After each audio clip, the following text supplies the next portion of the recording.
Welcome back to the Protodead Podcast, where anything goes, but with a strong focus on music, movies, books, and video games. Basically, all the forms of media that we like to be entertained by. Please forgive any background noise that you may hear from our microphones, because we're family folks, and our families like to play too. I'm Protodead, your host, and my guest today is Phoenix, and Phoenix is a smart and lovely and capable individual that enjoys movies and books and stuff like that. And today we want to talk about the 1986 movie Highlander. This is going to be part one of the Highlander. Highlander is a movie about an immortal Scottish swordsman who must confront a murderously brutal barbarian who lusts for the fable prize. And of course, this is Christopher Lambert and Sean Connery and Clancy Brown in the starring or lead roles or whatever in this movie. Phoenix, you have done a lot of studying. You've been interested in this movie. You have a passion for this film. You visited Scotland, as I understand it. So, yeah, go ahead. Hit me with it. Yeah, we actually we lived in Scotland for about a year.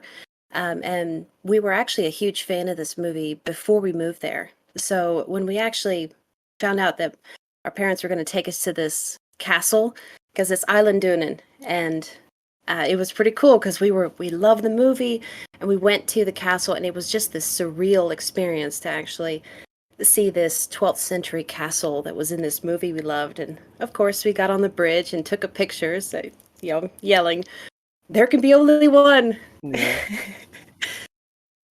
But just looking at the story, it's kind of interesting that how they actually structured the timeline, because you hop back and forth between you start out in the parking garage, and what I noticed when I actually went back through it, and I didn't notice this as a kid when I first watched it, but it's really cool, that first scene, that he's surrounded by violence. Everyone's excited.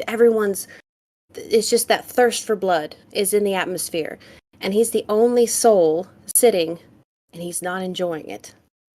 Mm-hmm. And I love that, because that shows don't tell kind of thing. Yeah. To where you get the idea that he's seen enough without them actually saying, "Oh, he's seen too much violence." They don't need to say that.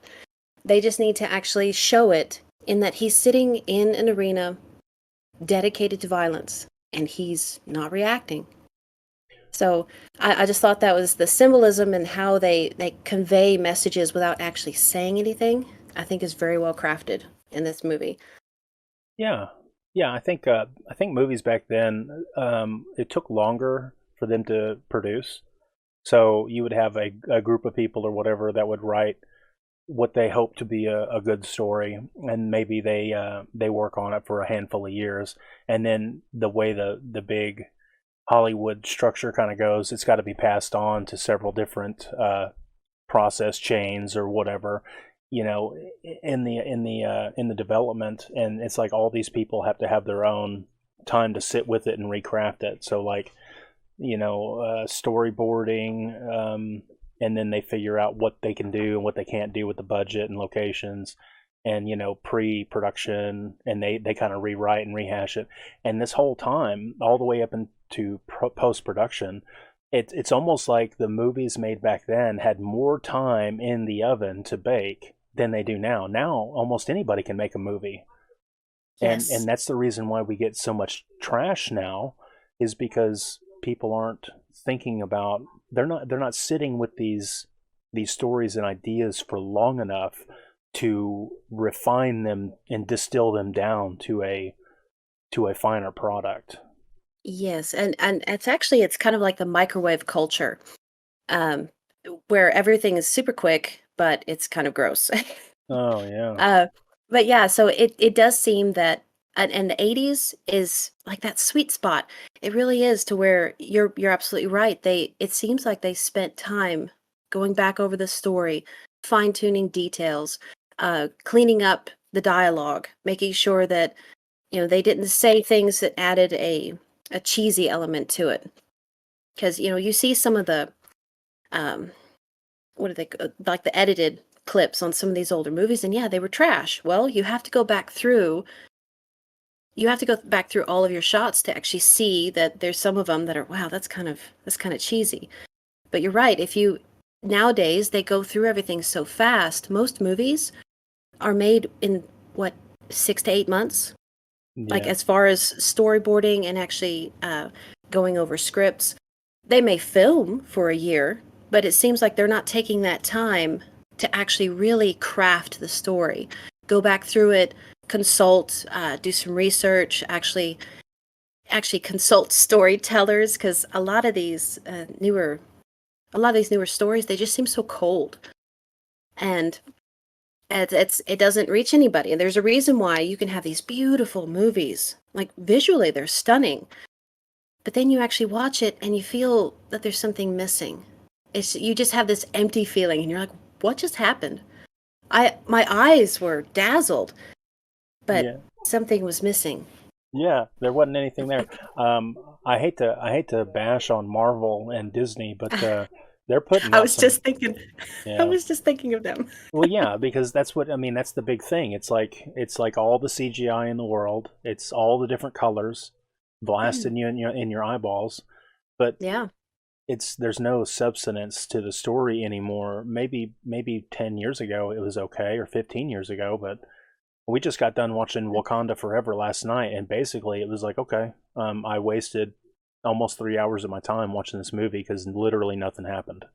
Yeah, and I haven't seen the new one, but I remember the first one. I remember sitting in the theater. I was like, "This is so beautiful," but I left the theater asking myself, "What was that really about?" Yeah, As and the characters didn't seem well developed, and again, it was half of the story was there. It was beautiful, it was stunning, but once you actually got to process the movie and think about it, there were details that popped up. You said, "Did they not ask?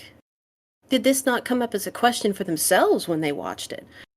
And yeah, yeah. like plot holes, or just like Mm-hmm. unexplained or underdeveloped like themes or parts of the story. Well, and also when you're talking about something, the art of movie making, details matter. And one of the things that popped up talking about the Wakanda Black Panther movie, one of the details that popped up that when I mentioned it to other people, they were like, "Oh yeah, that's weird." There's a scene where they're walking through their city, and it's this market. It's beautiful. You could see all these dazzling, artifacts that they can buy and purchase, and it looks very lively. But I pointed out there are no children. Mm. There are no children there. It's like, the back of your brain knows that. The Ooh. back of your brain knows that there should be children in a setting like that. And I pointed that out, and they're like, "Oh yeah, I thought that scene was weird." It's like, well, that's why. Because even though you don't consciously notice, there's certain things that you will notice that are not there that should be. So it's just little details like that that should have come up when they went over the scene, when they actually had the director saying, "Okay, what's missing from here? We need to reshoot this. We need to do this." Whatever questions they need to ask, they didn't ask them. Wow. Yeah, I mean, I didn't pick that up when I watched the movie, but yeah, if you're trying to create a lived-in world that seems believable, you would have all aspects, you Yeah. know. And it was odd too, because if you really look through it, there's different details like that. There's no children, there's no middle-aged people. There's a few elderly, but there's no elders. Like Mm. it's something that you would look at, hey, there are real people in life that are in different stages of life, but Yeah. everyone was the same age. Yeah. So it's like, well, it's not realistic. Yeah. Yeah, it's golly, what are they thinking? I don't think they are, to be quite honest. Yeah. Yeah, and that's probably the reason why folks like myself and you and Redline and all the other friends that we know, we're starting to go back and watch movies from the 90s again, or Hmm. the 80s again, because, or maybe even the 70s sometimes too. I watched a movie from the 70s the other day, and it's fantastic. Yeah. And it's because it's like those guys, that was almost maybe the golden age of film. Yes. That was Yes. actually when Hollywood and all these other places were producing good, decent, moving, captivating stories and fiction. Yeah. And nowadays we only have, like, every now and again we'll get a good one, from a Christopher Yes. Nolan, or from, maybe Ridley Scott in his younger years or something. Yeah. Yeah, and it is kind of interesting because I was thinking back on some of the movies that they made in the 50s and 60s. They had no problem putting a 3-hour, 4-hour movie out, but people wanted to sit there and watch it. Like this, I mean, the way they crafted stories. The one I'm thinking of is Ben-Hur, with Charlton Heston, Mm. and it's in ancient Rome. But those movies were so well crafted that people would go to the theater. That's a 4.5-hour movie, if I remember correctly. Mm. And they actually would have an intermission because the movie was so long. They would actually give you 5 to 10 minutes to go and, get refreshments. But people were willing to do that, not just because it was a star, Charlton Heston, but the movie itself is beautifully made. It's crafted. And when you actually do the research into there's a scene in the Colosseum to where they've got the chariots, the chariot race. That scene alone, it's maybe a 25-minute scene. Mm. That took 2 years to film Jeez. because they wanted to get it so they wanted to get it so correct that they filmed and they filmed, and they got, they actually sent all of their trainers through, like they all went through horse training. Like they actually spent the time to make the scene as realistic as possible. And now that's a little excessive for a movie like that, but it's like you were saying, they really took the time to craft the scenes to really go through the storyline. And that's the finale scene in the movie. And you needed to justify people sitting there for, 3.5, 4 hours. And it really is that it's such a crazy and wild scene, but it moves you. Like it does. But that's what good story does when they craft it so well. It's like a work of art. You don't want to look at it and say, what is it? Like, kind of like, I'm not bashing on Picasso, but looking at Picasso, you look at it and you don't know what it is. Oh, well, you have to interpret it. Okay, well, movies are visual. You don't want to have to look at your neighbor and say, what are we watching? Yeah. Yeah, you have a point. There's a lot of modern art, or artists that are considered to be great or whatever, and it's just like it's crap slapped to the canvas. Yeah, and I think too, art is supposed to be relevant to either the times or people, or just what am I trying to say? It's art, even like movies. Movies move us emotionally, visually and emotionally. And it is a form of art, but it has to be relevant. It has to be relatable. One of the things I was thinking about with Highlander is you could tell he stands out. Even going back to the scene where he was in his village, he didn't quite belong. Well, a lot of us feel that way. Yeah. A lot of us feel that there's something different about us, but we don't know if we're special. We don't quite fit, even though everyone else seems to fit. We don't know if there's something wrong with us. We don't know if we don't know if there's something we need to be doing. A lot of people can relate to that. So you're already connected to the character, and he hasn't said, "Well, I'm strange." Well, Yeah. they don't need to say that. Yeah. They show it. Yeah. And so, yeah. Yeah. He doesn't look directly at the camera and say, there is something different about me. I know it. But I guarantee you, had it been made this decade, it would. Mm-hmm. Yeah, they would have absolutely just told the audience what to think and how to feel about it. Yes. And instead, they show you. And this is actually reminding me of, there was an article that I was reading. I believe might have come out of Harvard. But it was basically talking about they monitored people's brainwaves when they were teaching them something. And apparently, if you give information to someone in story form, we absorb the information better, like we archive it better in our minds, and our recall is better. And that makes sense because look how we explain something, a concept that someone's maybe never heard of before. We use metaphor. Well, metaphor is just a form of short story. we use things that are relevant, something that's common or well known, and then we juxtapose that new knowledge into something that's known. Well, that's storytelling. And so I find that pretty cool that we don't need to tell everyone in like when you're writing a script, you don't need to tell everyone what's happening. You just need to show them, hey, this looks familiar. Oh, I can relate to that. And I think that's like you were saying in modern storytelling, they've forgotten that you're showing a story to people. Like you can't just check all the boxes. Oh, well, there was 3 scenes where he smiled and said, "I am special." No, that's not how humans do. Yeah. Yeah. Yeah. Very, very astute of you. Yeah, it's super impressive. Yeah, you're blowing me away already. Yes. Golly, maybe we should just start with the freeze frames and just start from the beginning and just Yes, yes, see where it takes us. yes. So the first freeze frame that I got, and I know I like I said before, I kind of went overboard on these, but we'll just see if we can just pile drive through them or whatever. All right. So the first, it opens up with some red on black, and being a creature of multimedia design and study, a lot of people in the movie industry, they say stay away from red and black because it's been overused. It's like it's this real like stark attention grabbing sort of color pair up. But back in the Yes. 80s, you saw red and black all the time. Well, and also too, it's the human eye picks up red. It's one of the first colors we see. If we're looking at a picture, it's the first color that we actually see.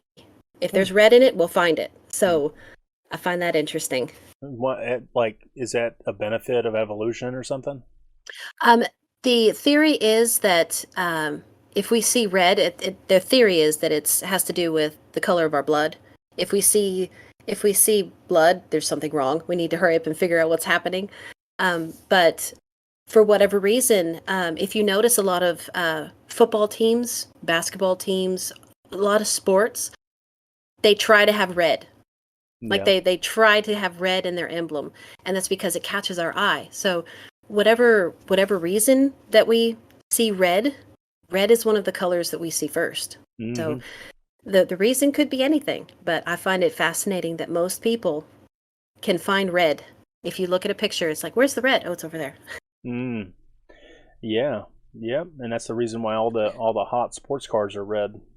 Exactly. Very eye-catching. Yeah. Yeah, draws the attention. Yes. Yeah, so we get the voiceover from Sean Connery here, and he says something a little bit about, hey, we've been immortals for a very long time. We lived in secret. We battled to the last people, and we've been in hiding until now. That the effect, he's got a little echo effect on his voice, but from what IMDb says is it was actually not an effect they put on his voice when he recorded it. It was actually just the room he was in. Oh, that's awesome. And they said some say it's because he recorded it in his bathroom sitting on the toilet bowl. I don't know how true any of that is, but highly possible. Well, and two, when you have an echo like that, that's pretty cool that it was by accident. But when you have an echo like that, it gives a gravity to what you're saying. Yeah. Because if you hear something deadpan, yes, we are immortals. We are no. That doesn't sound epic enough. So I think it's whether it was an accident or whether it was purposeful. The echo gives a gravity. Yeah. And a sense of time to that opening scene, which again, whether it was an accident, what a great accident. Yeah, absolutely. Yeah, you're 100% correct. It does add an oomph to the vocal delivery, and that's what you need when you have an epic voiceover. Mm-hmm. Yeah. So Queen did a lot of the music. Yes. Apparently, they did 5 songs, I guess. It's quite a few. And the lyrics are awesome.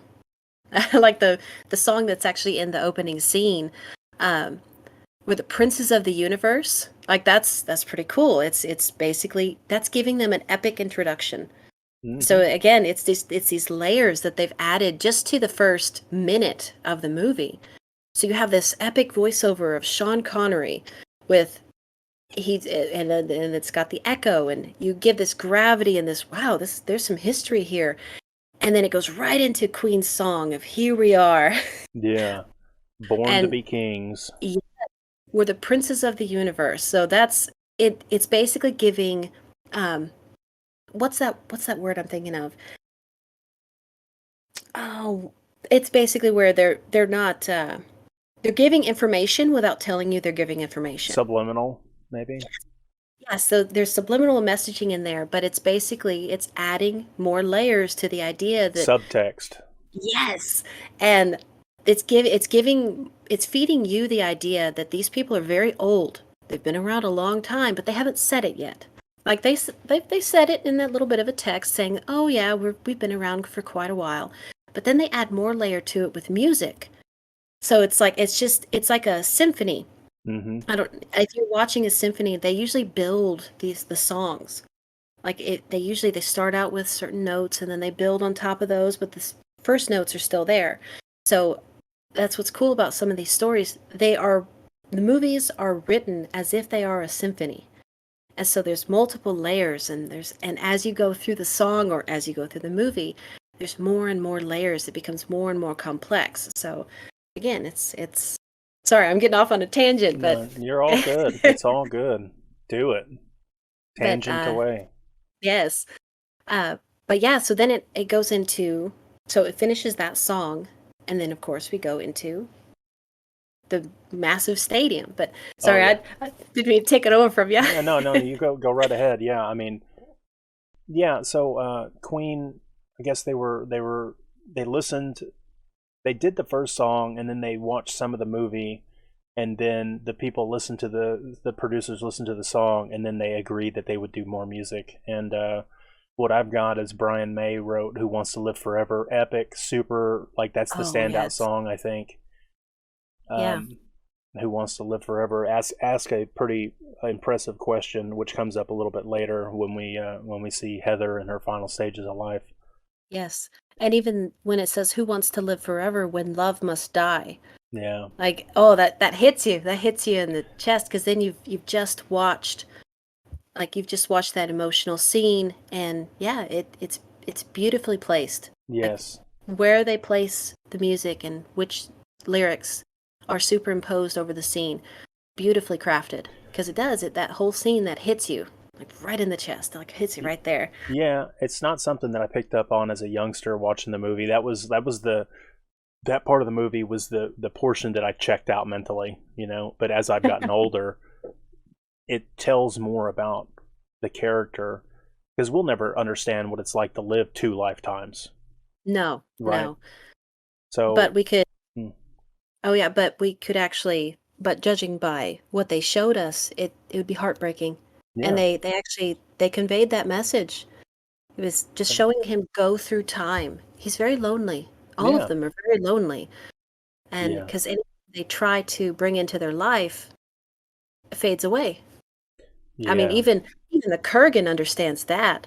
He's like, what did he say? It's better to burn out than to fade away. Yeah.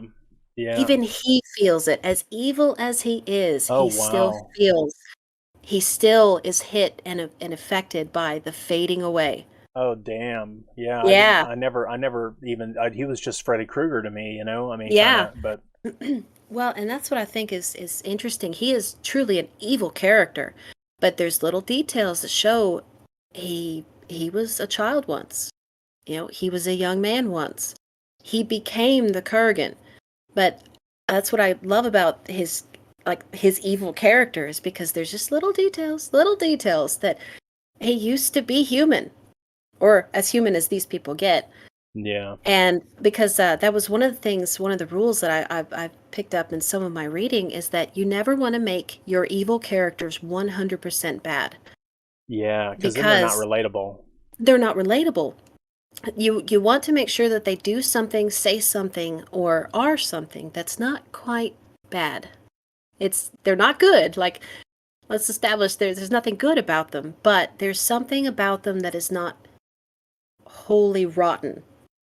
Right. And that was one of the things that I caught when he said that. It's like, oh, he's lost someone.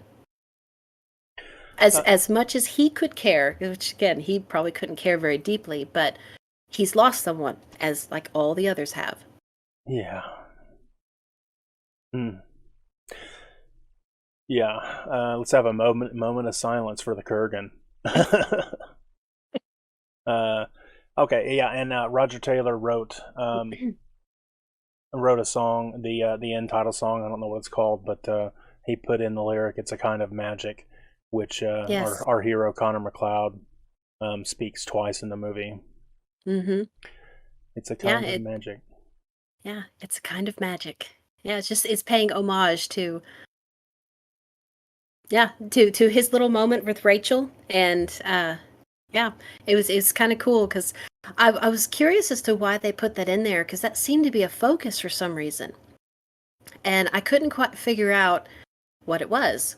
You mean later in the film when he's leaving, he's like, "Hey Rachel, I got instructions for you. I'm gonna peace out. This is the end. You'll never see me again," or whatever. And then he tells her it's a kind of magic. Yeah, and I was wondering why. If you didn't watch the extended director's cut, then maybe. So there was a scene that was cut out, and I have it in the still frames. You may not have. It depends on what version it is that you watched, but there's a scene where he's in. I think he's in Poland, and Nazi Germany has, or maybe not Poland, maybe it's Hungary. He's somewhere where Nazi Germans are. No, he's in France. Yeah, that's where he's at. He's in France when Nazi Germany comes in. Do you remember the scene where he uses an MP40 to Yes. Okay, so that's baby Rachel. Yes. Okay, all right. Sorry, I got off track. So yeah, I have seen that part, but yeah, I got way off track. Oh, okay. Yeah, yeah, so he tells her as a child, she asks him, why is he not dead? And he says it's kind of magic. Okay, all right. I don't know how I missed that. Yeah. I think the version I grew up watching did not have that scene. Yeah, and maybe that was it too, because the version that I grew up watching was actually VHS.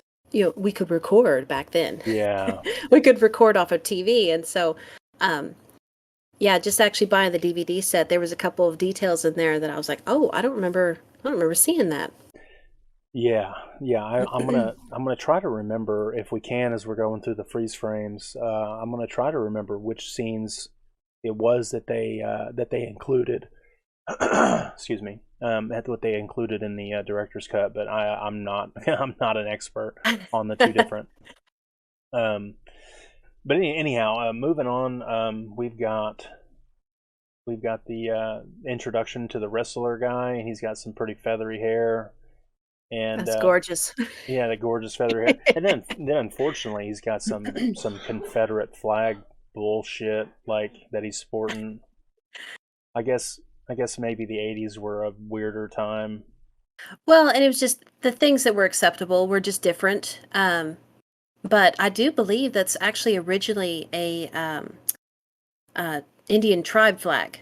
It's just through history and through different narratives and all that. It's been, I guess, sullied is the word for it. But so yeah, it didn't originally start out as what we think of it as today. So, and even this would have been almost 40 years ago, and the view of it was different then. So yeah. It's kind of hard to look back on some of these movies to where we're looking at it's like, oh, why would they put that in there? Well, what it was back then was not what it is today.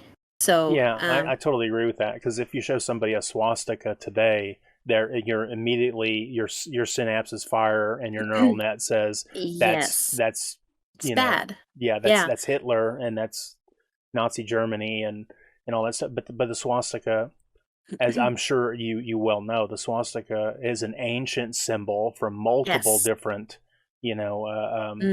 multiple different communities, or whatever you call them, the peoples of ancient past, and it was always a symbol of infinity and goodwill and good fortune and stuff like that. But I would also point out too, the like looking at the swastika, and it was actually, so it was supposed to be a symbol of goodwill and infinity and good things. But what happened was when it was hijacked, it was actually inverted, like it Oh, was flipped over. oh, So that kind of fits, doesn't it, with someone that is an entire group that they basically worship death. Like they would take something that was supposed to be good, invert it, and basically sully it. Like yeah, that has happened through so many different symbols throughout history. It's a very common practice over time. yeah, So, yeah. Like, kind but of like yeah. the Satan worshippers with flipping the cross upside down or the crucifix. Exactly. Yeah, exactly. And so it would be as if, yeah, like looking at the crucifix, it would be as if 500 years from now, 1,000 years from now, the only symbol that people see is an inverted cross, and they have no idea what the history of it before is. All they know is what they know now. So, Yeah, but yeah, looking at his flag again. I was born in the '80s, but it was late '80s. But um, yeah, as far as what people thought of it back then, it was the thoughts around it, the symbolism behind it was different, even 40 years ago. So I'm sure when they filmed it, it was perfectly fine. But nowadays, it's difficult to convince people that it would be fine because of the attached. Um, yeah. Or, because of the attached negativity to it. yeah, or a filmmaker would maybe use that symbol to just easily show the audience that this person is a bad person Exactly. or a misguided person or something, Yes. which is useful. Yes. Well, and plus too, when you use symbols in storytelling, if you know that there's almost like a pre-recorded reaction or message to that symbol, that can be very useful in storytelling. Yeah, Now, it's I like don't know shorthand.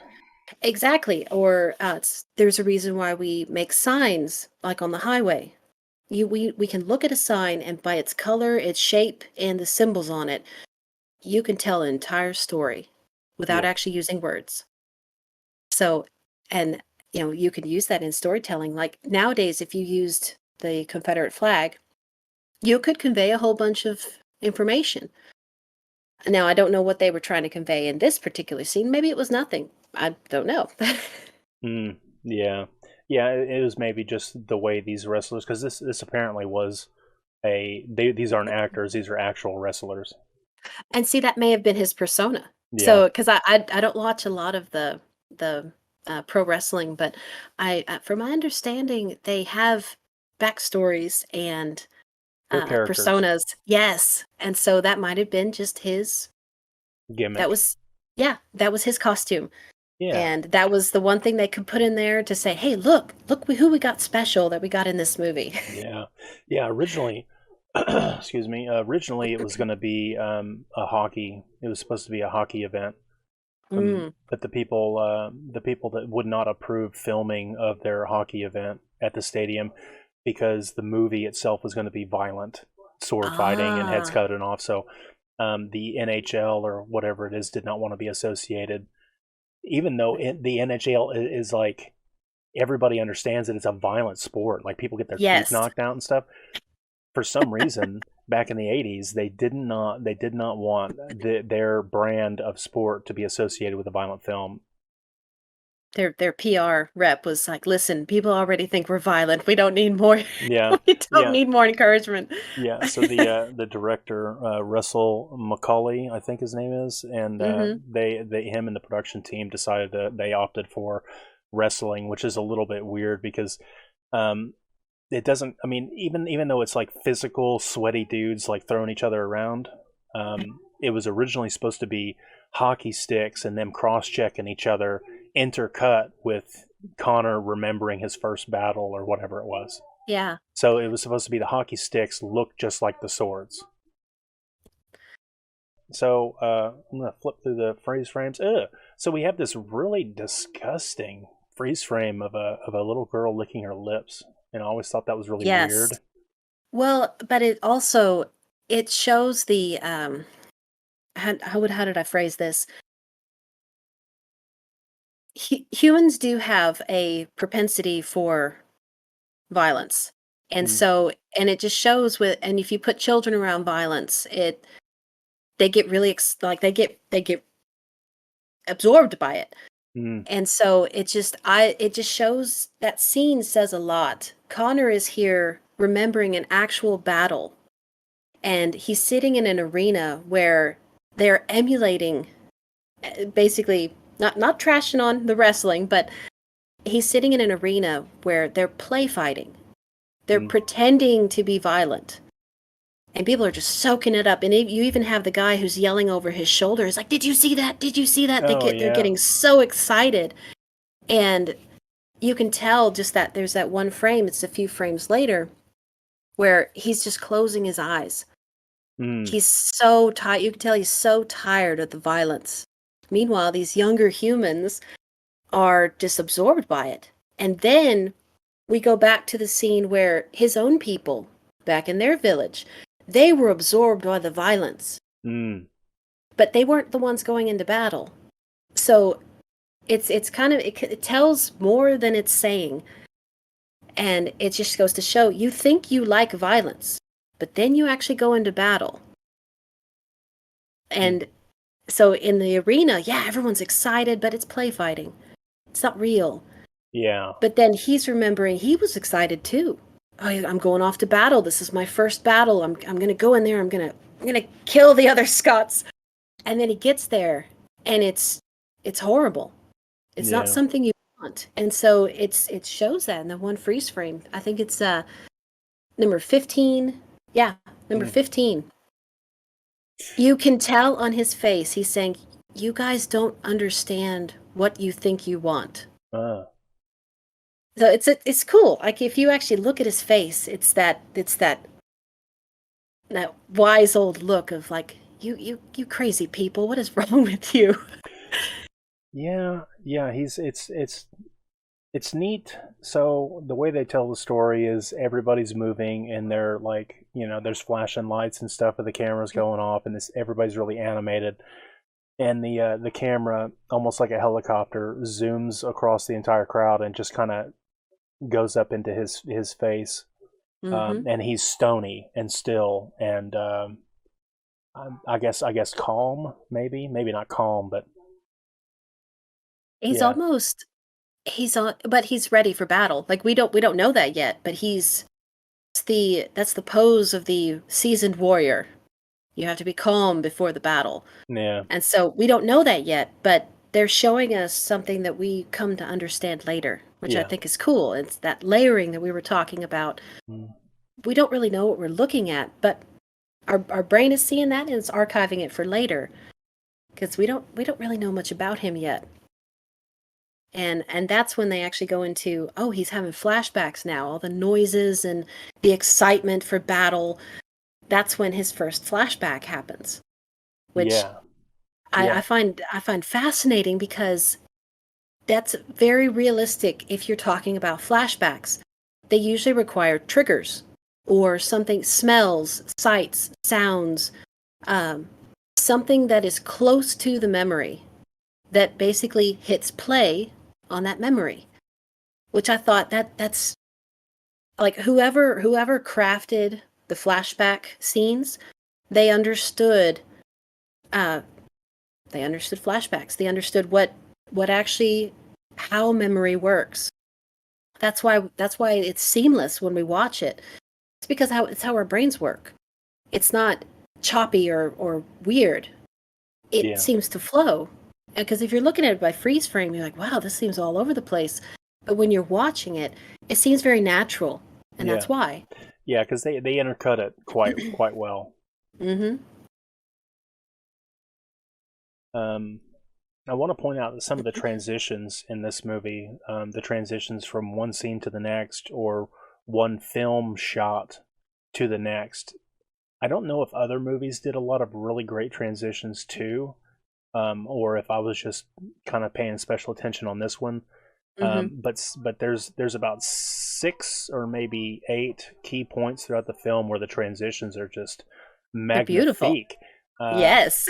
Yeah, so there's one transition. So this is one of them where they're intercutting back and forth because there's like a guy that passes in front of Connor or in front of the camera, and then Mm-hmm. it goes dark, and then it's the battle scene. So Yes. it's almost like a slideshow kind of sort of.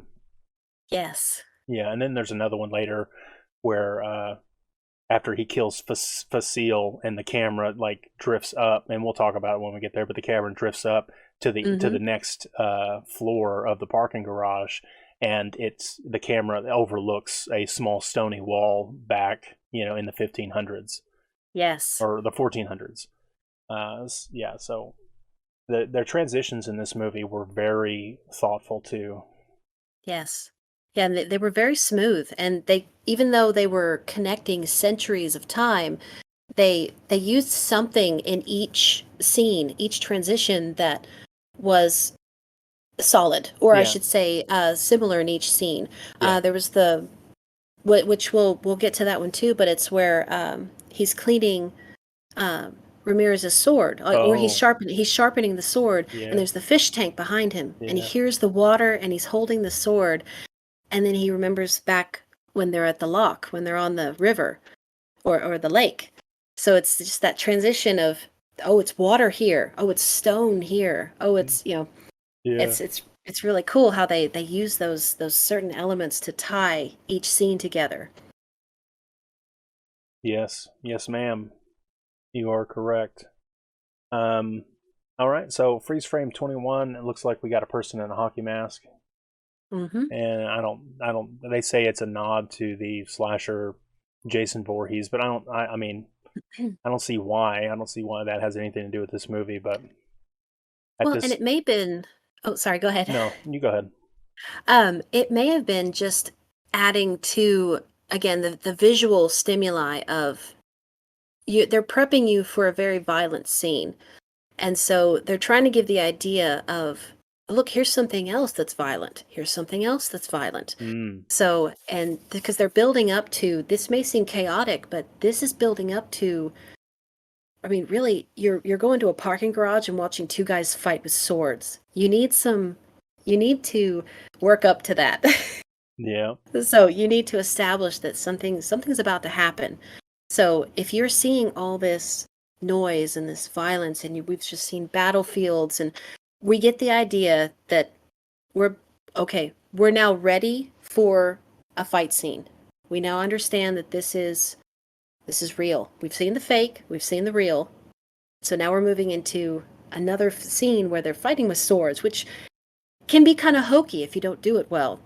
Mm, But they've tied in violence, they've tied in an actual battle scene, and now they're moving on to, look, this is the same battle that he's fighting, but what, 400 years later.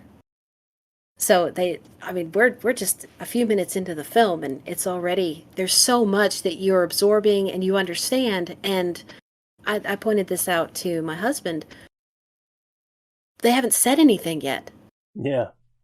Like you're probably 5 minutes into the movie, and there's so much that you understand already, and they haven't said anything. That is top-notch storytelling right there. You Yeah. haven't said anything. You've just shown us so much. But yeah, it's like it's fascinating. I love it. Like I said, I love this movie. Yeah. The movie is really good. Um, what do you think about him pushing that woman out of the way, just like straight negating her presence whatsoever as he walks down the stairs? Well, he's hyper focused. One of the things I noticed is that, let's see, it's that one. Yeah, it's so frame 22 and 23. Yeah. That's when, out of all these people, so how big do you think that stadium is? Again, they're showing you so much information. Yeah. There's probably what, 20, 30,000 people in that arena, Mm, maybe. yeah. There's all this noise, but then he notices something. Something is so strong. It's stronger than all the noise. It's stronger than all the people yelling, and there's something so powerful that it catches his attention. Well, that's fascinating. You're like, wait a minute. He was the stony presence 2 minutes ago. Yeah. Nothing moved him. He was in the middle of chaos, and he was just this rock. But something's changed. Something has caught his attention through all the noise. And like him pushing that lady out of the way, it just goes to show the pull is so strong. He's not being courteous. He's not acknowledging anyone but whatever has called him. And we can kind of relate to that when there's something that's really important. We don't really see anything around us. But again, they showed that. They didn't tell it. They didn't say, "Oh, something has called me. I must go." Yeah. No. They didn't need to say that. They showed it. They showed that something called to him that was so powerful that none of the other noise could stop it. Someone physically in the way was not enough to stop him, to make him even pause. And so it's like it adds to the effect of what's going on here. We don't quite understand what's happening yet, but it's all these little details that it adds gravity to what's happening. Because this scene could have easily been very cheesy, very hokey. But one of the things that I noticed too was Christopher Lambert, his eyes. The way he acted with his eyes made the story. Yeah. Yeah, he's got that Cro-Magnon inset, deep eyebrow ridge, and it's pretty helpful to have a piercing gaze that way. Yes, and it also helps too because he didn't move his eyes a lot. And if you notice, if you've ever seen someone that they don't move their eyes very much, it kind of raises the hair on the back of your neck. And I've read some like psychology papers on why that is, but it's something about we are very attuned to what people's eyes are doing. We don't consciously think about it, but we pay a lot of attention to what people's eyes are doing. We pay attention if someone's making eye contact too long. We pay attention if their eyes are moving too much or not at all. Yeah. And so for them to use that in a movie, which is all visual storytelling, I thought he nailed it. Like, again, because that's the reason why they say that humans kind of evolved the bullseye sort of eyeball design in the front of our face. So the white part's called the sclera, and then of course we have the colored iris around the pupil. And most animals do not have a stark color difference between the sclera and the iris. And one of the reasons why they say humans evolved this helpful indicator in the front of our face is so that other humans in the group, in the society, can see where we are looking. We can better identify exactly. So we can, if we have like a dog or a cat, sometimes when we look at the cat's eyes, we don't know if they're looking directly at our face or if they're looking somewhere to the left or to the right or something like that. It's hard. But with humans, you can tell if they're looking at your eyebrows or not. Yes, you can pinpoint it. Yeah. Yeah. And they use that to their advantage because he has a very piercing gaze, but they use that to their advantage in every scene that it was relevant. We'll see that too when he's actually in the police station, and just him staring at the police officer is like that. That's a whole scene. There's not a word said. Yeah. Like there's not a word said, but there's a lot of communication going on there, and whether people realize it or not, we communicate a lot with our eyes. We don't really pay attention to body language. Like we really should pay more attention, but we don't really pay attention to body language as much. But we know exactly, like you were saying, we know exactly where people's eyes are, and they can tell where our eyes are. And so I love that they used that little detail that we're all aware of. Again, they didn't have to say it. It's that little detail that we all know and understand, even if we can't articulate it. We all understand the eyes are important. Yeah. And we're all accustomed to how it's become societally acceptable to move our eyes, what to look at, how long to look at, whether or not to look at it at all. But yeah, so I love that they use that as a storytelling tool in the movie. It's great. Oh, yeah. Absolutely. So in the next couple of freeze frames, it looks like he transitions to the parking garage. I just want to ask real quick, when he was laser focused, like in the distance, I don't know what it was that he was looking at when he got up and pushed that young lady out of the way on the stairs, but do you think he was seeing Inman Facile, his adversary? I actually don't, because if you actually listen to the scene later where he's actually talking to Ramirez, Ramirez says, "Remember, you felt ill." Yeah. That feeling, he said, that is an indication that one of us are near. Yeah. So I don't think they have to see one another to know that they're physically present. There's something about each of them that makes that has a physical effect on them. And if you notice that they never really hang out together, like some of our friends, and there's that scene later where I forget his name. Castigier. Yes, they meet on the bridge, but even then they're like, we haven't seen each other in 100 years. Yeah. Well, that kind of indicates that they really can't be around each other for very long, even if they're friends. So that adds some extra context to the story. Is it because they physically can't be around one another, or does it mean that they have a need to make sure there's one or the other that survives? You don't know, but it does add some context. It tells you they don't really hang out together. They're not really close to. They don't hang out together. Yeah, they don't spend lifetimes with each other. No. And where's all the female immortals at? I don't know.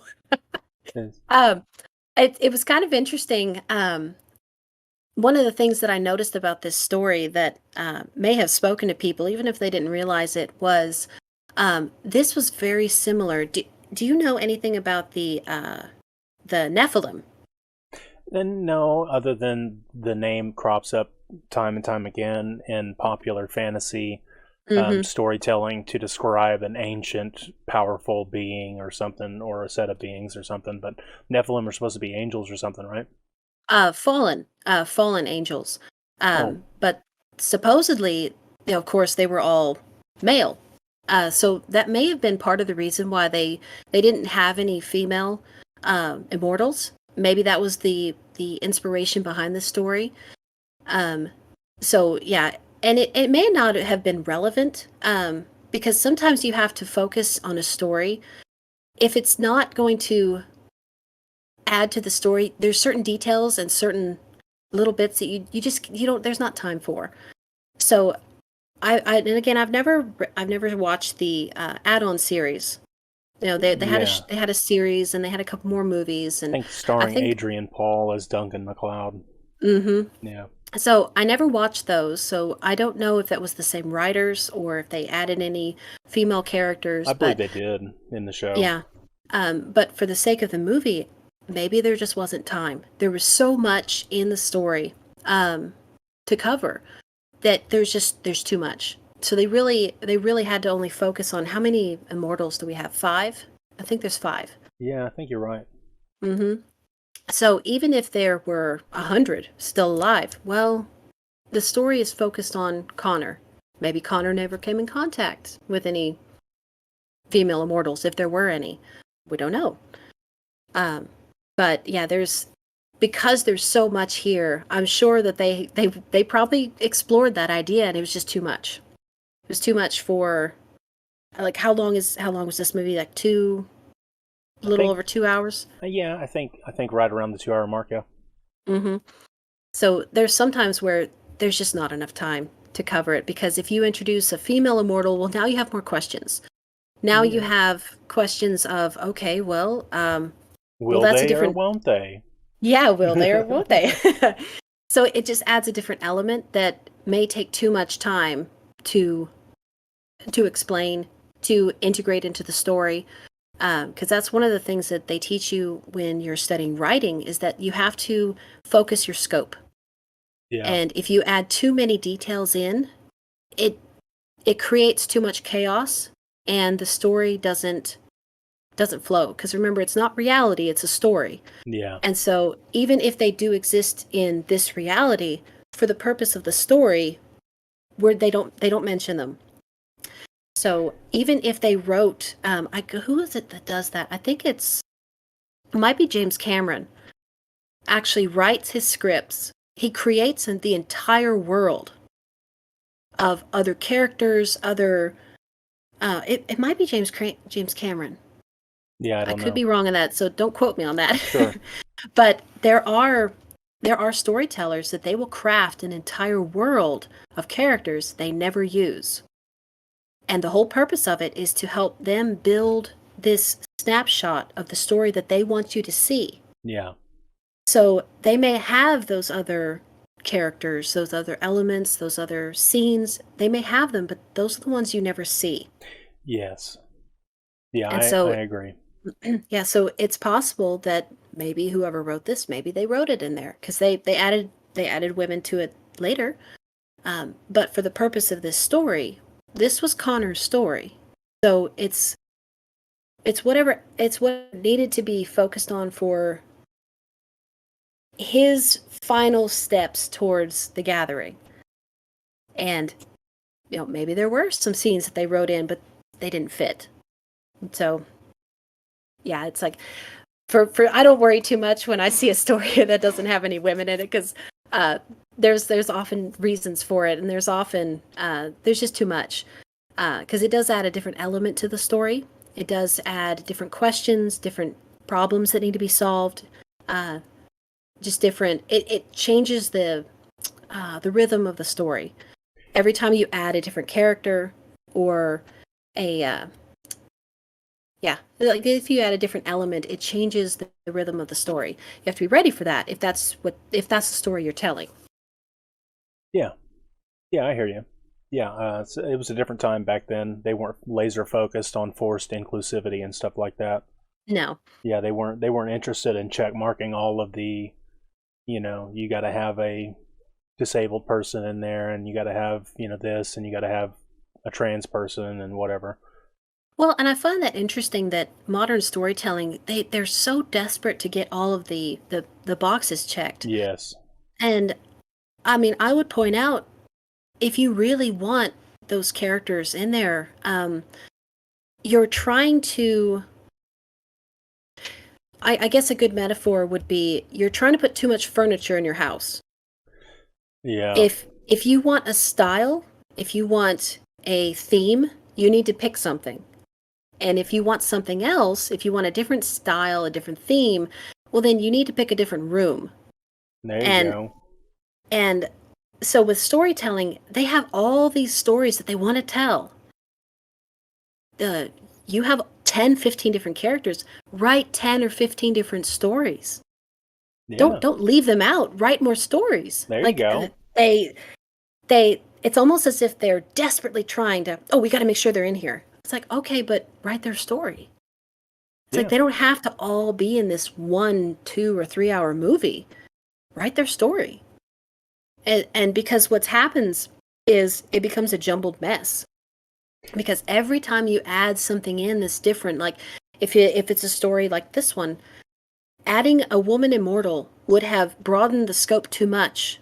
We would have lost track of Connor and the Kurgan, and we wouldn't have been able to focus on the story because there's too much going on. There's way too much going on. Yeah. But if you wanted to write a story where there's a female immortal, then write that story. Yeah. And with all of these, this modern storytelling, it's not really storytelling. It's just a jumbled mess. They've taken all of these characters with all of their backstories, all of their details, all of their trials, their troubles, their battles, their personal battles that they're fighting. They're putting that all into one 3-hour clip. Yeah. And it's messy, and we can't make sense of it. And so what happens is we don't know anyone's story. Yeah. Because there's nothing to focus on. It does a disservice to the rest of the characters in the story. Exactly. You're not giving them any time to themselves. You're not giving them any hyper-focus to their story. And that's why I just shake my head at these at these modern techniques, because I'm like, that could actually be an interesting character. It's so whatever box is checked, like that could be an actual interesting story. Mm-hmm. Tell their story.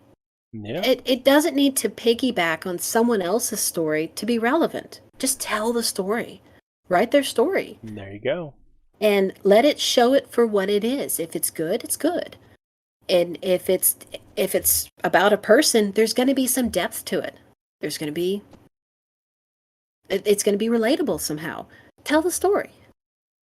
So, yeah, and in regards to this, I think that they really had to hyper focus, because there's so much going on. They're covering basically 400 years of one person's life.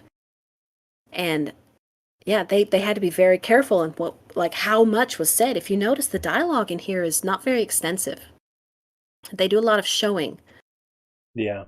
And that's one of the techniques that I love about this movie is you could get really lost in the weeds if they started talking too much. And if you notice, a lot of modern movies, they talk so much. They say so much, but they're communicating so little. Yeah. Yeah, I agree. It's almost like they just can't let a scene breathe and just sit there. Mm-hmm. And just let the visual or the gravity of whatever. So normally it's like the actors or the characters deliver some bit of I just lost the word for it. Exposition. They deliver some exposition, and usually they drop a bomb or something like that, and then you have to let that sit with the audience for just a beat until we move to the next scene. But modern movies now, they want to hurry up, and they want to hurry up, do another one. Somebody else say something else, and it just can't stop, and it's like they got ADHD. Well, and it's shocking too, because when you drop a bomb like that, you have to acknowledge the fact that when your reader or your viewer hears that, they're going to need a moment. They're going to need that shock of, oh my gosh, did they really just say that? What? Mm-hmm. You need to give them that moment to experience what you just threw in their lap. Yeah. And a lot of these modern movies, they're paced. You're right. They're paced way too quickly. It's as if they're not involving you in the story. Because what was great about a lot of these movies is you got pulled into the story. You felt like you were a part of the story because they allowed you to feel the emotions they wanted you to feel. And so, like we were talking about that scene with Connor and Heather, you felt pulled into that scene. Maybe not as a kid, like we mentioned, but as an adult, you're pulled into that scene. You feel as if you are standing right there. How often do you get that feeling in modern movies? Most of the time, you feel as if you're watching something and it's just zipping by. You don't have a chance to experience it. Yeah, there's a guy on YouTube that I listen to quite a bit. His name is It's a Gundam, and he says, I don't know if he's the one that coined the thing, but he says when you're watching these Marvel and Disney stuff and it's edited that fast and like that, it's just consume product, get excited for next product. Yes, and it very much is where it coincides with a lot of how we consume. I mean, it really does, because if you're just watching YouTube, even YouTube or cable or whatever, there's just commercial after commercial, consume. They don't actually spend time to let you absorb any of it. It's just like, you need to hurry up, you need to do this. Hurry up. I heard someone call it microwave culture. It really is. Hurry up. I want it now. Yeah. Well, sometimes you need to put it on the smoker for 12 hours. Yeah. It's like you need to give it time, like you said, to breathe a little. And that was one of the things that they paced very well in this story. It gave you time to adjust to these major revelations. But even going back to the Marvel movies, do you remember the first Iron Man? Yeah. That first scene where he's in the cave with the other scientist. It took its time. Yeah. I don't remember how long that scene was, but it took its time. Yeah. And that was arguably one of the best of the Marvel movies. Absolutely. Well, it gave you time to absorb, to watch him changing from his cold-hearted nature to finding something in himself that was more human. Well, you need time to see that. You need time to watch it. And they gave you that time to actually experience it with him. And yeah, a lot of the modern movies, they don't give you time to actually meet the character, to feel like you could walk up and shake their hand, kind of thing. Yeah, get to know the character, and see an arc develop.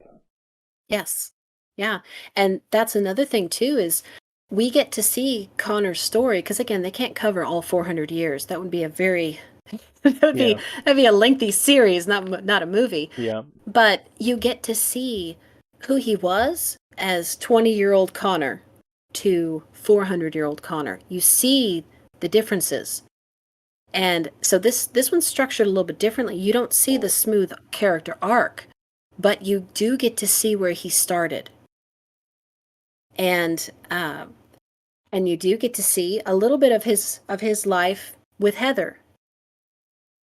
But they don't really have time to cover all 400 years, so they need to show you the relevant parts. There you go. Yep.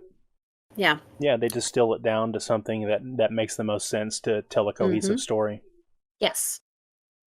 And so I was going off on a tangent there, but sorry, we probably need to get back to Oh, yeah, no, so where we're at, 26, freeze frame 26, we're looking at a parking garage, and for some reason, the movie producers decided they had to have a bunch of souped-up, cool-looking cars right in the foreground.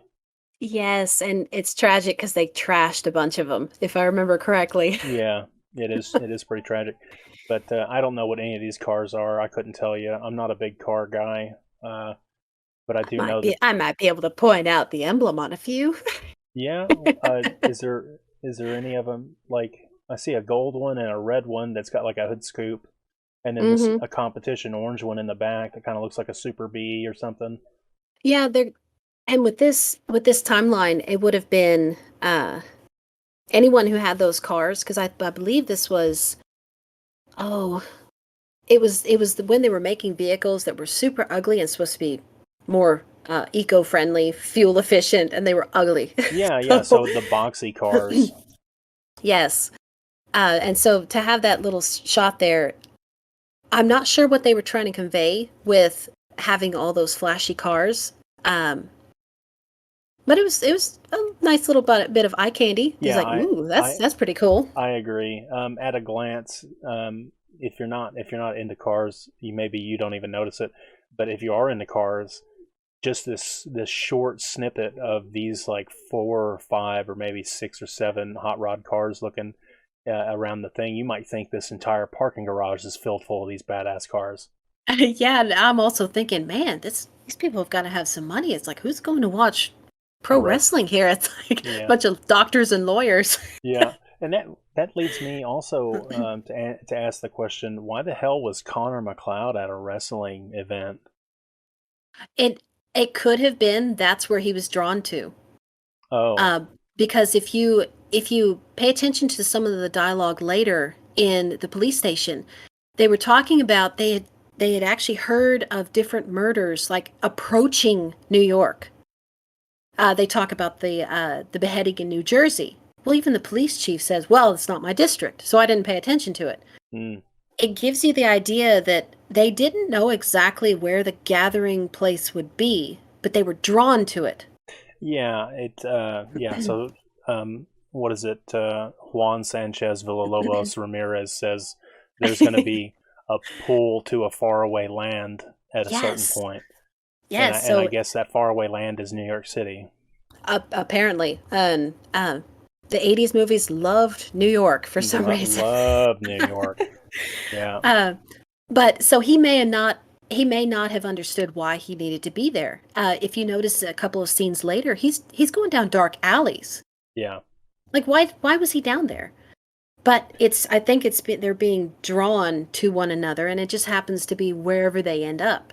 And I mean, if they were choosing to fight, that would not be the best location to fight. There's thousands of people there. Like that's not the greatest place to Yeah, I mean hash it out. Yeah, well, that kind of complicates matters, right? If you were an immortal person and you were trying to battle to the death, I think I would want to probably do it someplace out in the countryside. Yeah, someplace where there's no cops. There's no cops, exactly. And that may speak to how strong the pull is to have them brought together, because maybe it's so strong they can't help themselves. It's wherever they collide that's where the fight happens. Yeah. So Yeah, so they're pulled to each other, they're drawn to a faraway land, they get sick when they come in close proximity to each other, or at least they can feel this thing that mortals can't feel. Mm-hmm. Yeah, so it's almost like maybe not precognition, but like some sort of seventh sense deep inside of their soul or whatever. Yes. Spidey sense. Yeah, it's like a spidey sense, but I love that they mention it once and then they show it later. They don't keep saying, "Oh, I sense the Kurgan." He doesn't say that. Yeah. But he'll stop, and there was that one scene where he actually stops and looks over his shoulder. Yeah. Well, yeah. He felt it. But he didn't have to say, "I feel the Kurgan." That would be cheesy. That would be dumb. Yeah, there wasn't. It would be dumb. There wasn't too many things in this movie that was cheesy. I think the things that I found a little bit cheesy was in the very last fight scene where she's almost going to get clobbered by the Kurgan, and he intercepts the blade with his own blade. He emerges out of the darkness, and then he looks at Brenda and says, "What kept you?" That was cheesy. I will admit. Yeah. That was a little cheesy. But, I guess 80s had to have some humor in it injected someplace, and I guess that was a good as time as any. It's an element that they all have to have. They had to put it somewhere. They probably came to the end of editing and say, "Hey, we haven't really cracked a joke yet. We need to put something in here." Yeah. Or they were like, this sword fight scene is way too serious. We got to lighten it up a little bit. Yeah. I think I would have personally preferred it being more gritty and more like serious. Yeah. But that's just me.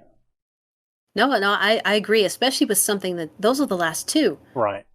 They're the last two. I mean, this is the gathering. They're the final two immortals on the planet. Like that's a pretty significant battle. Yeah. So yeah, it did seem a little strange that they would put something so frivolous at the end of something so epic and heavy. Yeah. Yeah, heavy. All right, so the sword fight between MacLeod and Facile was filmed in a London fruit market and made to look like a parking garage, so that wasn't a real parking garage. That's pretty cool. Yeah, so it was filmed in London, made to look like New York City's Madison Square Garden's parking garage. That's amazing. It's really cool how they can do that with scenes where they can make you believe that you're anywhere they want. They can film anywhere they like. Mm-hmm. A little bit of paint here, a pillar or two there. That's amazing. Yeah. According to IMDb, if you can trust that, that thing, I use it quite a bit. It's been a great resource. Oh yeah. So I'm on 28 now, and Facile emerges in the parking garage behind Connor. Yes. And he is a goofy looking individual. He's a little strange looking. A little bit. Yeah, he doesn't look to be like an epic immortal. He just looks like a codger. I always got the impression that he was a little bit younger. Like, he may have made it to the Gathering City, but I always got the impression that he was a little bit younger immortal. Oh, like maybe 200 years old or something? Yeah, and especially Brenda was talking about his sword. Well, if you notice, they all keep their original swords that they came across when they basically took on the mantle of the immortal. And so it just seems like they each kept their sword from when they knew, basically. Mm. And his sword, I forget how old Brenda said the sword was. It was a very rare sword. Yeah, golly, I didn't write it down anywhere either. And I can't pull it off the top of my head, but she said it was very rare sword, but I think she said it was 18th or 17th century, if I'm remembering right. It might be a little older, but that's younger than Connor. But I find it interesting. It tells you a lot about him because they each keep their sword. And he had a very rare sword. Well, that kind of implies that he may have been royalty, or maybe he was someone of significance and he just happened to be an immortal. But it seemed like he was always younger than the others. Yeah. But yeah, that was just my take on it with his sword. It's obviously much newer than even Connor's sword that he has as a young man. Yeah. That's a very different. Yes, it's a very different style of sword. Now, like I said, I do not remember what they had Brenda say on what year it was, but she was fascinated. She's like, "Wow, I know what this is. This is beautiful." Well, she studies ancient swords, old swords, so it tells you without saying. Well, he's older, but he's younger than Connor, so he's not less experienced, but he somehow made it to the gathering. But I'd also point out, I think it might be between frame 28 and 29. Yeah. To where it's almost as if Connor's trying to negotiate with him. He's like, Facile. He's like, wait. Yeah. He tells him, wait. And of course, he doesn't. Mm-hmm. But I've always wondered about why he was trying to speak to him. If he was there to just kill Facile, then he would have just pulled a sword. But he was trying to speak to him. Yeah, he knew his name, so obviously they had a past. Mm-hmm. So they've met up before. They may have been drinking buddies, or they went on adventures before, and it's like, it's kind of sad to see that there's this pull to the faraway land, and they know that they have to battle to the death, even if they're friends. Yes. And maybe Inman Facile has already made up his mind that he's gonna. Maybe he was the one traveling across the country. Maybe he was the one that beheaded the guy in New Jersey. Yeah, you know, maybe it's possible. Yeah, and Facile is kind of like, unfortunately, I just have to get through this. I gotta eat my vegetables, and maybe he doesn't want to do it, but he's like, may the chips fall where they may. I'm gonna fight McLeod tonight.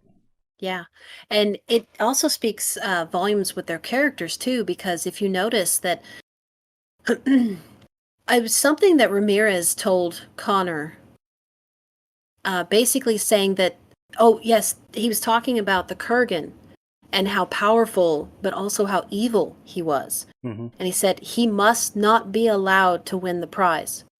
Right. I think he even said something along the lines of, it would bring darkness and destruction to the world if the Kurgan won the prize.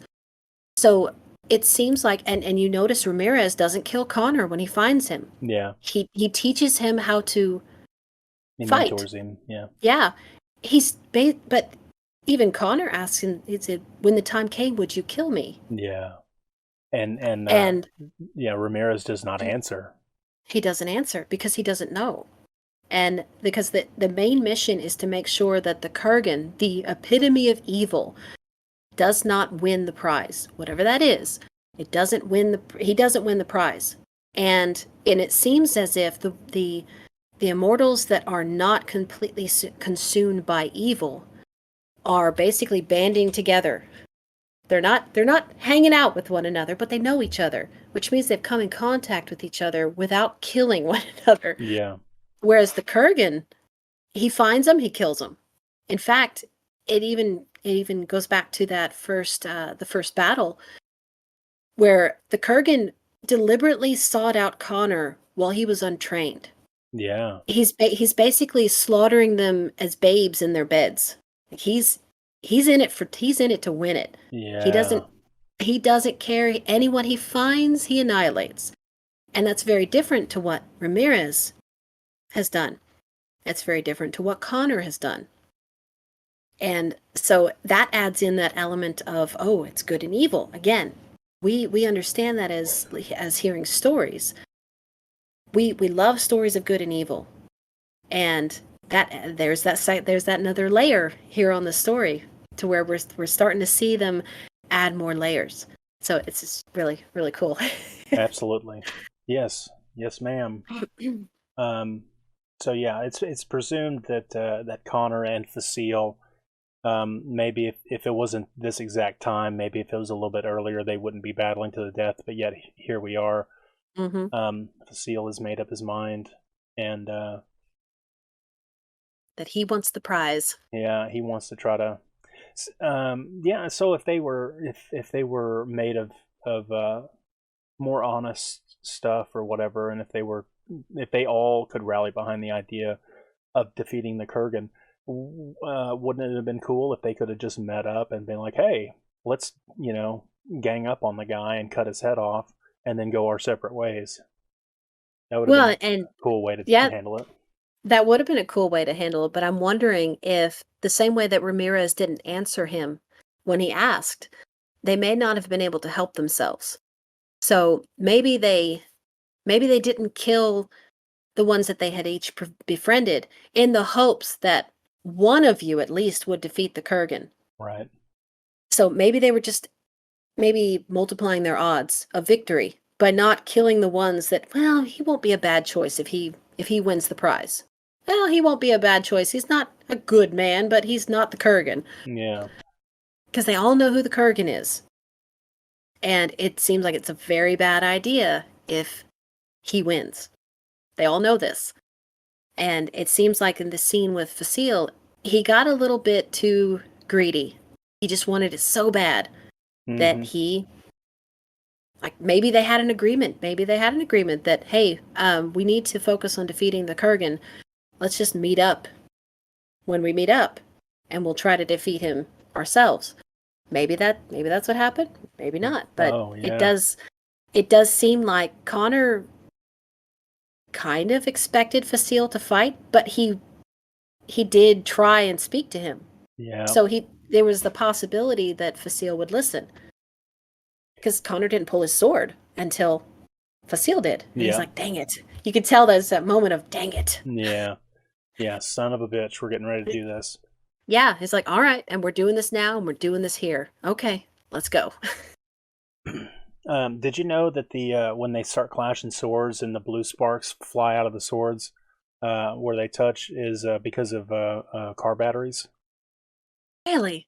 Yeah, that's awesome. Yeah, so to get that effect of the sparks flying off of the two steel swords touching each other, they had a car battery off frame, and then each one of the actors had the wire ran up the sleeve of their costume connected to the sword. So one of them had a positive and the other one had a negative. I wonder if they accidentally shocked one another during filming. Yeah, I don't know. I'm not real big on electricity. I don't know much about it. I don't know if they were to smack the other person, if it would make a difference. I don't know how grounding works or anything, but yeah, because the extent of my knowledge to electricity is, I know it's kind of like water. It always follows the path of least resistance. Yeah. So if you know what you're doing, they would be perfectly safe. But yeah, if that's amazing though. Yeah. But one of the things I was going to point out, though, with these sparks, if you notice that in the previous scenes where Connor and Ramirez are fighting, their swords don't spark. And if you notice, they spark some with the Kurgan and Ramirez. Yeah. And it's almost as if they're showing you that how powerful each one is. Each immortal is by... There's so much power coursing through their veins that when they handle something as like a sword that's metallic, I mean, with the battery, it's the same thing. They're so supercharged that when they come in contact with each other with a metal object, it creates fireworks. And you notice with Ramirez and Connor, well, that didn't really happen. Well, Connor doesn't have any absorbed power yet. He's only himself. Yeah. And as old as Ramirez is, he's not anywhere near what the Kurgan is. But if you notice, the Kurgan has so much power flowing through him, like in the later scene, he hits a stone wall. It sparks and it demolishes the wall. Yeah. Yeah. It's like, and I mean, that, again, that's another technique that they're using, that explaining how powerful the Kurgan was 400 years ago. And through time, he's become more powerful because again, they're not telling you, oh, he's more powerful now. They didn't need to. Right. They showed you. Yeah, they use some simple visual effects to kind of dazzle it all up for the audience. Mm-hmm. But it's a testament to Facile and Connor, because in this whole scene, there's sparks flying everywhere. Like every time they clash swords, sparks here, sparks there. But it's specifically between them, the two of them, because it's a few frames later to where Connor's sword hits the pillar. It doesn't spark. So it's not Connor and the sword connecting with a wall. That's not it, but it's them coming in contact with each other. That's creating the spark. Yeah. Yeah, it's almost like they're both Dragon Ball Z characters or something. Mm-hmm. Yes, it's very anime-ish. Yeah. Yeah. It looks like so they fight a little bit, and then Connor knocks Facile's glasses off, and we get this really cool mirrored shot where the camera's looking at the sunglasses, but we see the action of Facile running away around the car in the reflection of the aviators. Yeah, again, just a brilliant piece of just using the set to show the story, and it's just adding a little bit of an element of anticipation, I guess is the right word, but also it's visually cool. Like just looking at it, it's like you don't see that a lot in movies. It's like, wow, we're actually looking. That's cool. We don't just see him running away. Yeah, we're seeing a very specific perspective. An artistic take on the. I'm trying to translate to the audience that they're moving and dipping and dodging and diving and stuff. And it adds a creepiness to Facile's character. You notice that he's very much a shadow fighter. He likes to hide in the shadows. He likes to come around corners, and even in this same scene, he's doing backflips. Oh man, well, we'll talk about that when we get there, but it's ridiculous. But it adds it does, those glasses falling and him just slinking away into the darkness. It adds a creepiness to his character that, again, they don't have to tell you. They're showing you. And so you're watching this image of Facile grow without them having said a single word. Mm-hmm. You see that obviously Connor was expecting to talk to him. Well, he fought instead. Okay, that's kind of backstabbing. Well, then he's slinking away into the darkness a few frames later. And so then, what was it? So that's on frame 35. So frame 36 and 37, Connor's, he's looking through the parking garage. Facile's nowhere to be found. Yeah. So he's looking through. It's just creepy. There's water dripping. It's kind of smoky because of all the sparks. Mm-hmm. And then he comes out of the smoke, clashes again, like in frame 37. Just sparks flying everywhere. Yeah, he hits an electrical box to try to interrupt the lights. Uh-huh. Yes, so he's trying to make it all dark and creepy and scary in there. Well, and it. Oh, go ahead. He's got his sunglasses back on for a second for some reason. It's fine. It's totally fine. Yeah, we'll just forget about that. We'll move past that. He had a spare in his pocket. Yeah, that he immediately takes off. Yes, totally. Yeah. That makes sense. Yeah. Yeah, so he tries to damage the lights, and then as soon as the noise is heard by Connor, he turns around and Inman is gone. Yeah, but it kind of adds to the idea that Facile prefers darkness. He prefers to fight in the dark, and that kind. Yes, he's very ambush style. He's not up front, which may point to the idea that maybe he's more of the dark side of the Immortals. Not Kurgan quality, but he likes the shadows. He likes fighting in the dark. He likes ambush style fighting. He prefers the shadows. So, and maybe that's why Connor decided that he needed to take him out. Because again, maybe Facile wouldn't have been as bad as the Kurgan, but if he's dark or evil, that wouldn't be good if he won the prize. Yeah. and probably most all of them want to survive and live. Yes. Oh, I imagine so, because they're all thinking, well, they've been fighting for centuries. But now you've got the duality of they've been fighting for centuries, they're tired. And the only ones that are excited for the gathering are the ones that are obsessed with the prize. Mm-hmm. So now it's become a lust for the power. But so you have the ones on one hand to where they're just tired. They're so tired of fighting, they're tired of living, and they've lost loved ones, they're exhausted. But they're not power hungry. But they know that they have to make it to the gathering, because if they back out, leave, somehow move on, then they leave humanity to the mercy of the Kurgan. Yeah. So the pull, the drive to get to the gathering is very different for each of the immortals, but the goal is still the same. We can't let darkness take over. And I love how they build upon that throughout the story. You can tell many of them they're tired. The Kurgan's excited because he's so close to the prize. He's so close to the ultimate power, the thing that he's craved for all of his existence. He's so close. He's the only one excited. Yeah. The others are just like, oh man.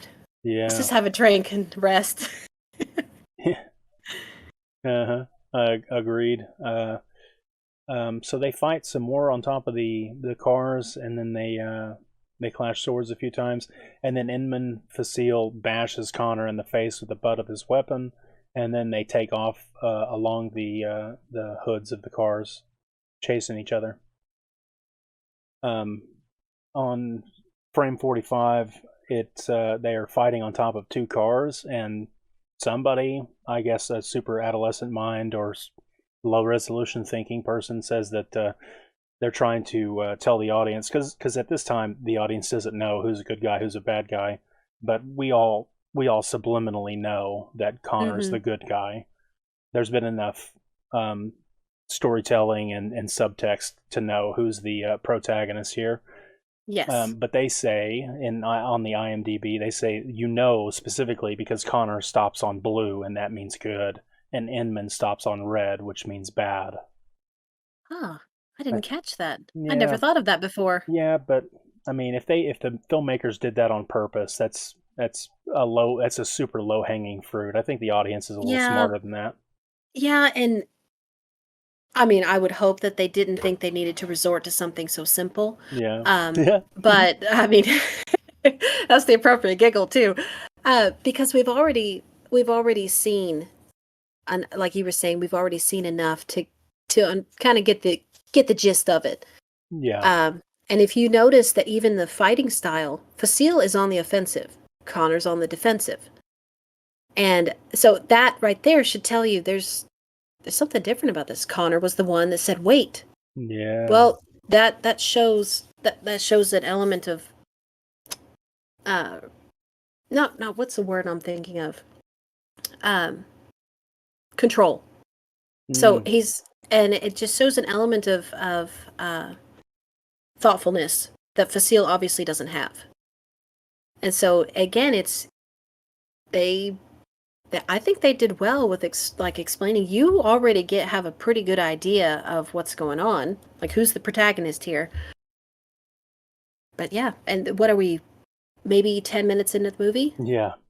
So again, it's like, yeah, if they purposely put them on a blue hood and a red hood, I don't know that was necessary if it was done on purpose, but it made for an interesting shot. Yeah. That they were standing on two car hoods.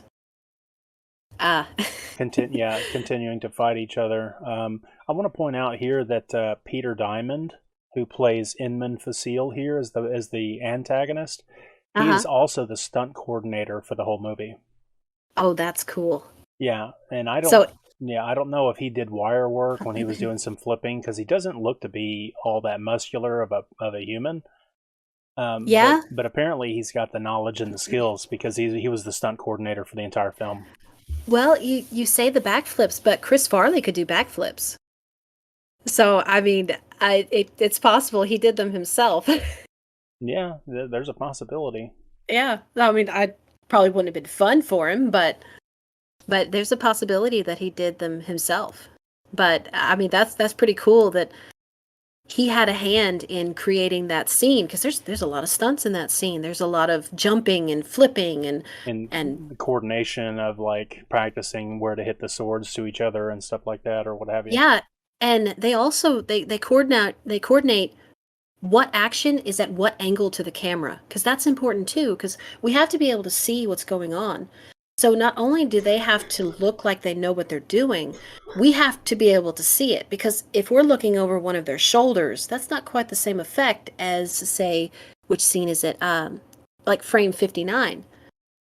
Mm-hmm. That's amazing.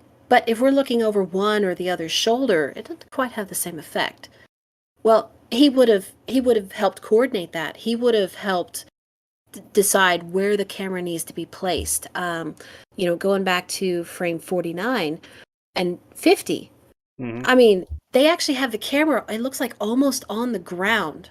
Yeah. Well, if you're looking at the ground, I don't know if you've ever watched parkour videos, but typically place the cameras at certain angles so that you can see what's happening better.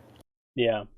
And like frame 50, the camera looks like it's on the ground. If it's not on the ground, it's close to it. Yeah, and it's looking up. And he's superimposed on the light and the fog in the background. I mean, that's a pretty awesome clip there. Sure. Yeah. And it helps to impress upon your mind that this guy knows what he's doing. Like, he's obviously studied some kind of martial arts, and he's a pretty formidable opponent. Like, Connor doesn't do backflips, but he's obviously a proficient warrior. But this guy has obviously studied many different forms of fighting, and I love that frame, like on frame 50, to where they're showing this guy is very competent and he's deadly. Yeah. But again, he doesn't look at the camera and say, "I am the most deadly immortal." No. Yeah. You, the audience, are supposed to know that I am powerful and am a real threat to the protagonist. Instead, they show him doing backflips in a parking garage. Yeah. Yeah. I mean, that's a pretty formidable opponent. I know that would be pretty frightening if I heard someone just backflipping through. Yeah. It's just this shadow person just, could come around any corner with a sword. Yeah, backflipping his way, like all the way to, all the way to the Olympics or whatever. Yeah, and it makes him very squirrely. Like, you notice that Connor has a little bit of trouble with him. Tracking him. I want to point out real quick before we bounce off of frame 50 where he's doing the first backflip, the weird tag on the front of that red car. Mm-hmm. It has 666 on it. I don't know if that's on purpose.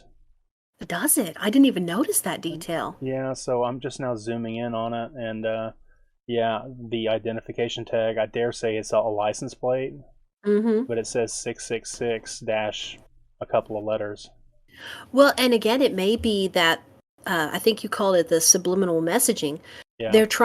I think they're trying to impress upon you that this guy has turned dark. Yeah. We don't know who he is, but they're trying to, basically, it seems like they're trying to solidify the idea that this guy he's the bad guy. He's not, he's the bad guy. And so that maybe that was that little detail that your brain may have looked at, because I did not notice that. Yeah, I didn't notice it until just now. Yeah. Yeah. But maybe subconsciously you would have seen that, because and I like frame 51, because again, you're showing this sword of his, and it's on the hood of the car, but it's red. So it's like a sword in a sea of red. Mm-hmm. Like, it's just more symbolism, more imagery. Yeah, more. He's bloodthirsty. Again, they showed it, didn't say it. Yeah. This movie is real. This movie loves swords and blades. Mm-hmm. And for people who love swords and blades, they do a pretty adequate job of giving those people that are interested in it a little drink of being able to just admire the beauty and the deadliness of the design of the different weapons. Yes. Yeah, and it gave an homage to weaponry that a lot of movies with swords don't. They focus on, oh, they're sword fighters. Well, yeah, but this showed that a lot of them were only as good as, like, fighting techniques were important, but they had to have a good sword. It couldn't just be a run of the mill.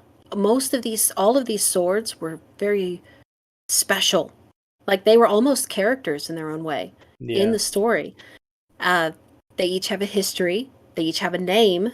They each have. I mean, they really are. The swords are some of the characters in the story, and I love that because it adds that depth to the story. It's not just a hunk of metal that they're throwing around. It is a part of their history. It's been through them with all of these battles. It's made it to the point of the gathering with them. That's a testament to the quality of the sword. Looking at Connor's sword, what did Brenda, when she did the carbon dating on the shards of metal, what was it, 2,600 years? Yeah. That the sword has been around? Well, the sword is of the same quality as the wielders. Yeah. It's become immortal along with the people that are using them, and so it's kind of cool that they don't just pick up any old sword. These are the best swords that mankind has ever made, and I find that just a beautiful parallel to the characters, because it's taken the best weapon that has enabled them to survive this long. So I find that interesting. Yes, ma'am. Absolutely. I think the swords are really really cool. I think I would have appreciated a little bit more sword talk and a little bit more, close ups of all the different designs. I'm a sword guy myself. I like swords. Yeah. Do you have any swords? I don't have any, but I have been to a lot of museums, and I've seen a lot of just the beautiful, just the craftsmanship on a lot of these swords, like throughout the centuries. Some of them were just utilitarian, but sometimes, like the swordsmiths, they really went all out. They made them beautiful and deadly. And it's there. I mean, there's so many of them that are just beautiful. And it's fascinating to see the artistic flair of each swordsmith through each century, based off of what was commonly just fashionable, but they needed something that was useful. They needed something that was going to get the job done, but they wanted it to be stunning, impressive. Yeah. And I find it cool too that a lot of warfare in history has been about show. Like, if you actually read history, there weren't as many battles as we think there were, because a lot of it was posturing, a lot of it was show. Mm. Now they got down. There was a lot of fighting, a lot of battles, but a lot of warfare was posturing. And swords, you could get a lot done by having a sword that is deadly and beautiful. Like, that says a lot. The same way that we're going over this story of basically the symbology of everything. You could tell a story by the quality of a sword someone has. And so I would just say, I wish I could have like just a snapshot to look back in time to see the role that swords played in history, because we think of it as just an object, but for the longest time that was a status symbol. It was your only protection. In Scotland, the nobles would actually have their primary sword, but they'd also have I think it's called a dirk, Mm-hmm. a derrick. But that would be their secondary weapon. Well, if you carried one of those and a sword, it was symbolic that you knew what you were doing fighting. Because that form of fighting was very deadly. Because you could fight with your sword, but then you've got that dagger in your other hand. And it basically, you could look at someone and see what level of fighting skill they had. Now, I'm sure some of them used it as posturing. They didn't know how to fight, but they wanted to look like they did. But it seems like throughout history, swords were used as a status symbol and as communication to other potential warriors or foes. And I think we've lost a lot of what they used to mean. And I would love to get that little snapshot into history to actually see, hey, what role did they really play? Yeah. Yeah. Because they seem to spend a lot of time making them beautiful and deadly. They spent a lot of time. And that tells me that they used it to communicate more, but also fight when they needed to. Yeah.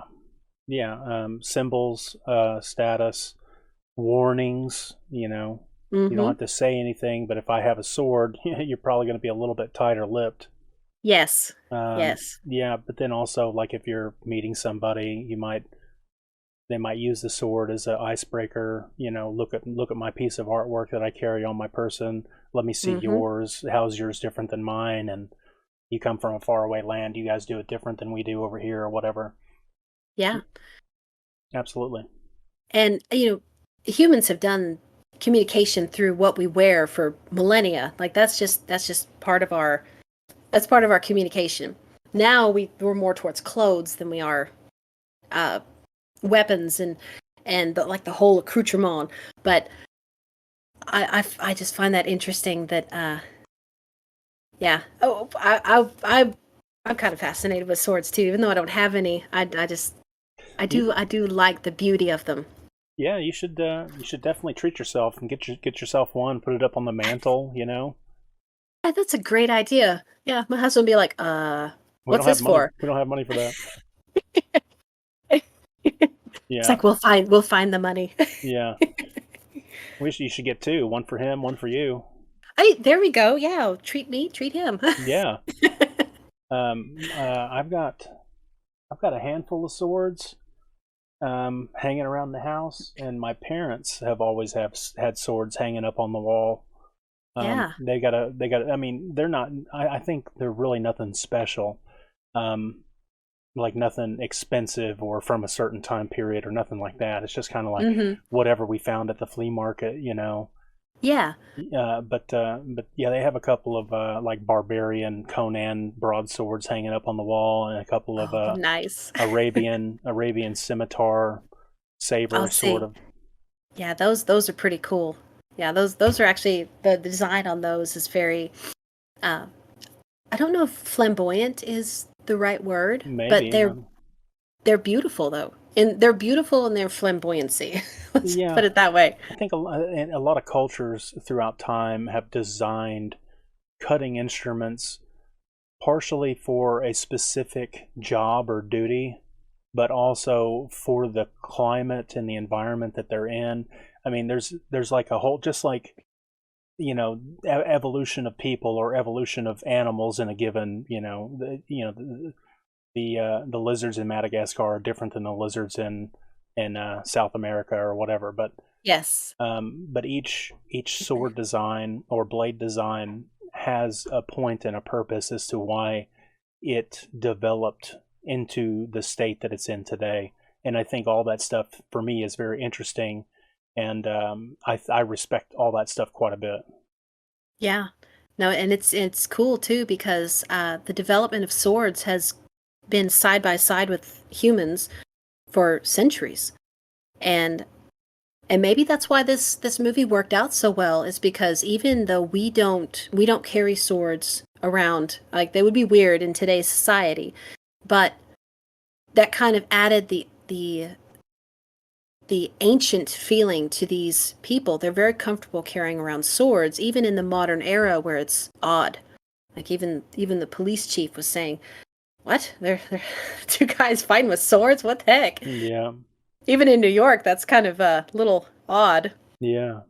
But I think that speaks to anyone who's done any, like, just surface study of history. We know swords have been a part of it.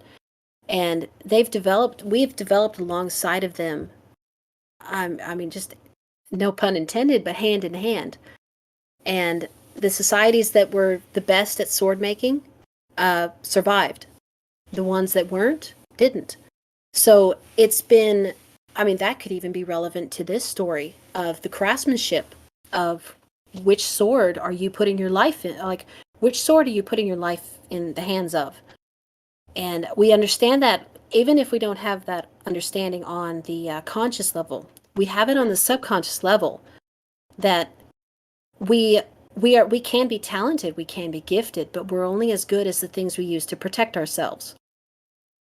And that may be why we're fascinated by this story, because yes, it's not just that these are sword wielding immortals. They've only survived because they had the best weapon in their hand. Mm-hmm. And so that, again, it adds just another layer to the story. Like, it's, yeah, I guess that's the end of my thought there, but yeah, it's kind of cool. And it goes into the idea that the swords are as much they're as important as the immortals are. Yeah, in the story. Yeah, okay, yeah. In the story, each character has their own specific style, design, and it has its own history, and it's very important aspect of the story for the audience. Yeah, so Inman Faciles, she calls it a broadsword, but I don't think that doesn't sound right. It looks more like a fencing sword. Yeah, it's I don't know how historically accurate some of the dialogue is, because to me a broadsword, and again I'm not a sword guru or anything, but yeah, to me a broadsword is got a thicker blade. This one's more delicate. Yeah. So this looks more like a rapier than a broadsword. So yeah, again, it's whoever wrote maybe it's technically correct and maybe my understanding is off, but yeah, if I hear a broadsword, I'm thinking more like Connor's sword. Yeah, yes. There you go. Yeah. Yeah. Absolutely. Yeah, I agree. But there's so much to learn, and I don't know everything. So I mean, I'm just gonna roll with it. Ain't no big deal. Yes. Yeah. So Inman, I guess Connor drops. I'm looking at freeze frame 54. Connor drops out of Inman's arc of his blade, and Inman smacks another power cable or something like that, and then immediately like turns around and faces the camera, and like loses Connor somewhere, like he doesn't know where he went. Yes. So in this movie, I noticed, just like I mentioned earlier, where the Kurgan is getting ready to strike down Brenda, and Connor emerges out of the darkness and just pops into nowhere, into frame, and blocks the sword. It's almost like some of these characters in this movie, the logic is if the character is out of frame of the camera, then the adversary that's fighting them can't see them. It's like a child when the child covers up their eyes, they think they can't be seen. Yeah, kind of like hiding under the blanket. Yeah. So it just seems silly that Connor is right in front of him. All he does is duck, and then Inman's like, "Where'd he go?"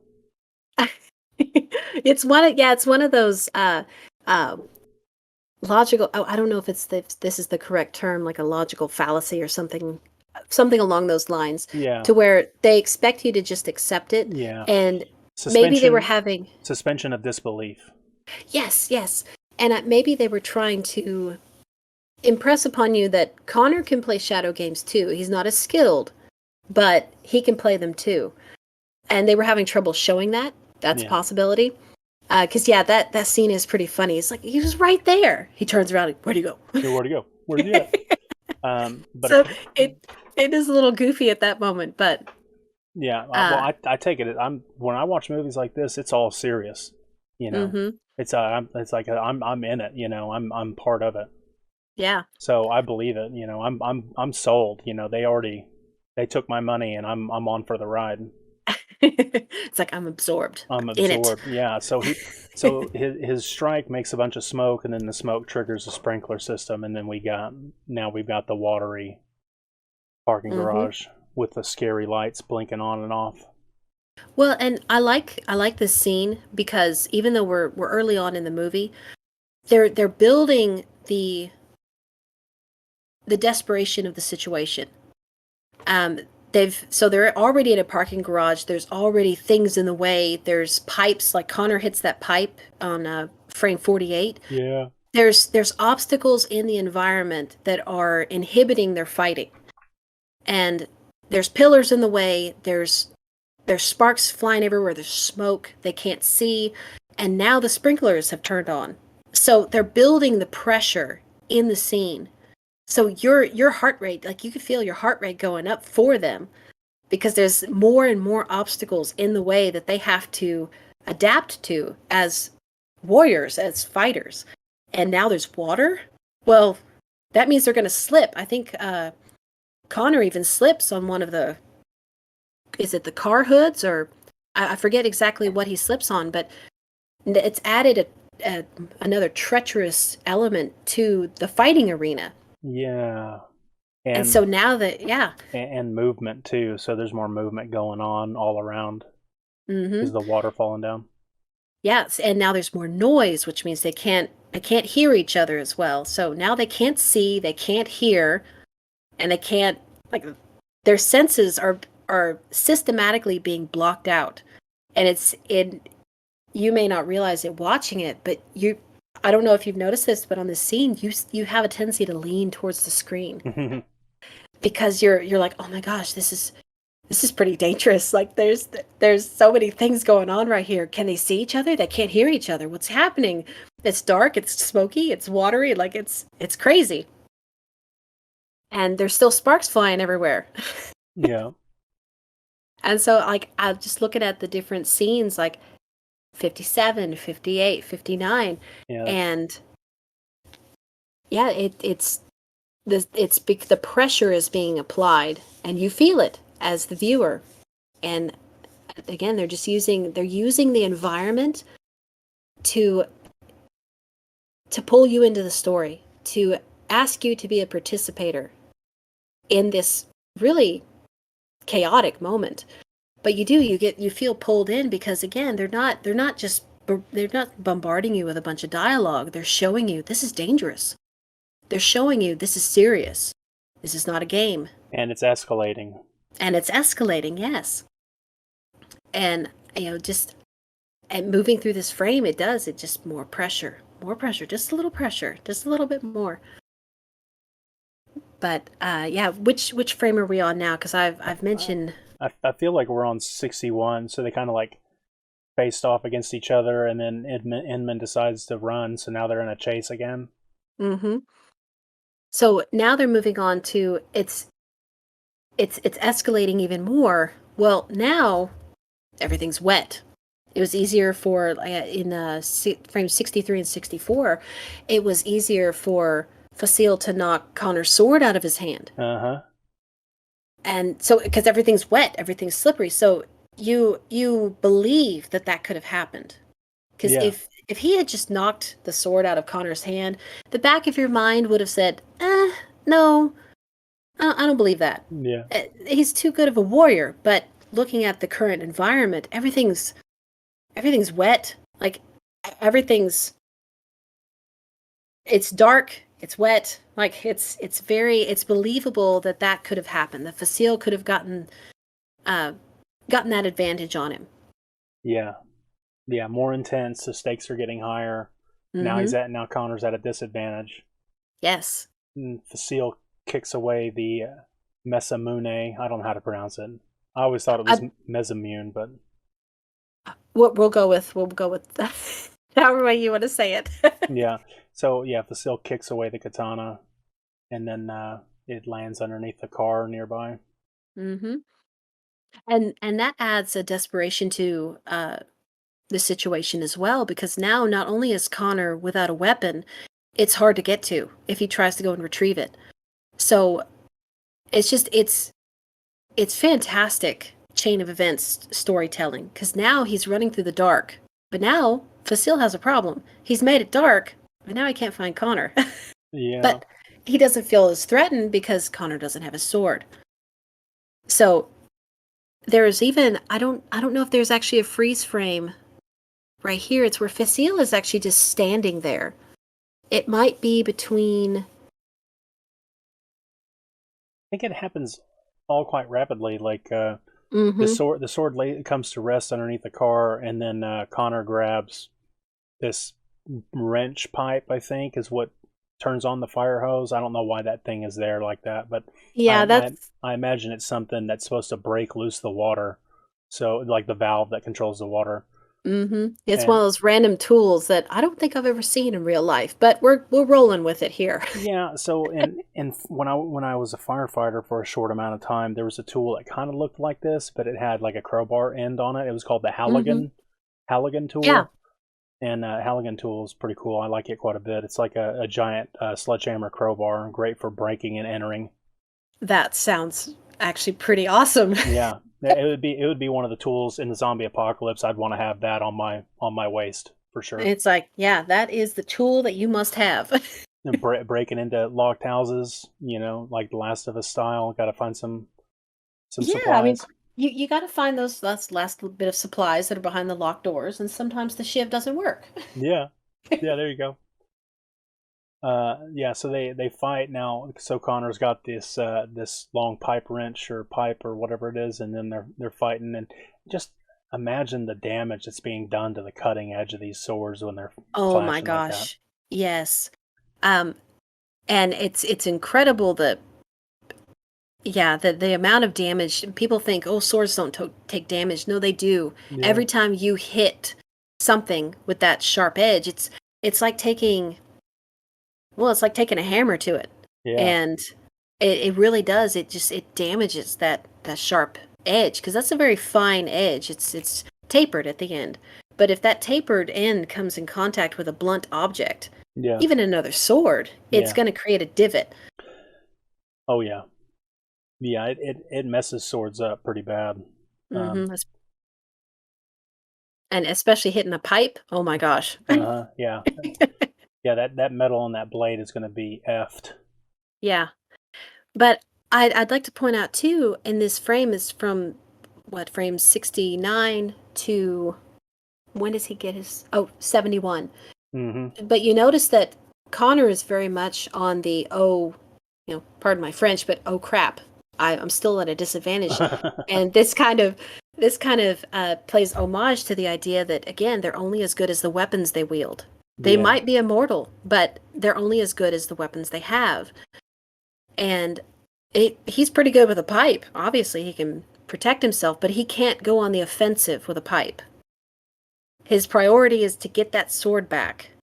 And let's see, in frame 71 to 72, I forget if he jumps out of frame or he runs away. I forget What exactly. happens is he smacks Facile in the face with the pipe, and then Facile decides now's the time for me to start somersaulting. So then he spends about half an eon doing backflips across the parking garage. Which I mean is pretty impressive, but I mean there should be easier ways to relieve stress, right? Yeah, yeah. I don't know I don't know if he was making sure the judges were ready, for his dismount or whatever. But 9.8. 9.0, yeah, that's I a mean nine. it's pretty impressive, but yeah, and it could be maybe he wasn't expecting Connor to fight back without his sword. Yeah, Um maybe he wasn't, but yeah, maybe it was a surprise. He needed to back away for a second to think to reevaluate the situation, and maybe that's what the backflips were, because it certainly gave Connor a chance to go and find his sword. yeah, So, yeah. so He was like, that pipe sucks. Let me give Connor a chance to get his sword back because that was totally better than the pipe. well, and it could be maybe it's that unspoken detail, like we just mentioned that hitting a pipe is going to dull your sword, Yeah, and he kind of needs that sword to be sharp if he's going to take Connor's head off. yeah, So it's just going to damage his sword if he keeps fighting Connor with a pipe. So he's in this weird situation to where he really doesn't want Connor to have his sword back, but he kind of does because he doesn't want him fighting with the pipe. yeah. Oh, so it's like it's this, oh crap, what do I do? What do I do? I know. Somersaults, Yes, let's do somersaults. Gives backflips. gives you time to think. Yeah.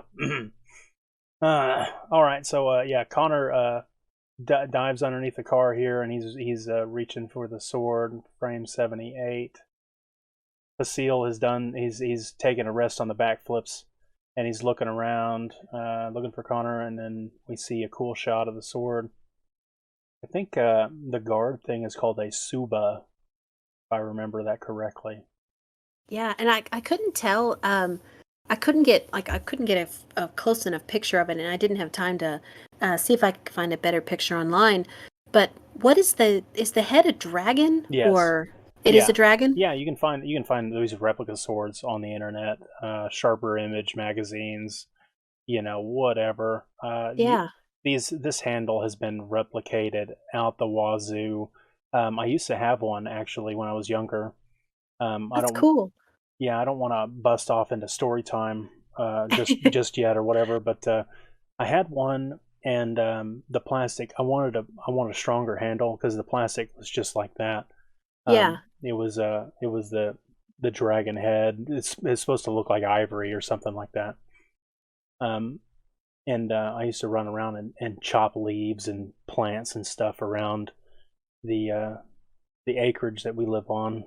10 acres. I used to run around in the woods like Tarzan and cut stuff. And I remember I was with my wife. I had taken the handle off because I wanted to make a wooden version of it that was just a little bit longer, that made more sense for the leverage. Ah, yeah. And anyway, so I had it wrapped with leather actually at the time.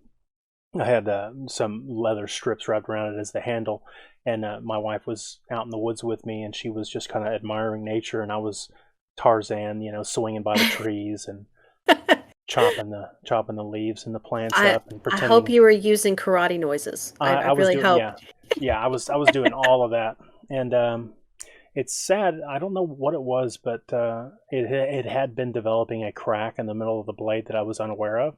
Oh no! And it was the straw that broke the camel's back. I smacked something, and I'm sure that my wife remembers this because it was a sad day. I smacked something, and the sword just broke in half with a loud ping, and the end of the sword that was in the air, that it just spun and hummed in the air with that ringing ping noise until it laid to rest on the springtime green undergrowth. Man. Yeah.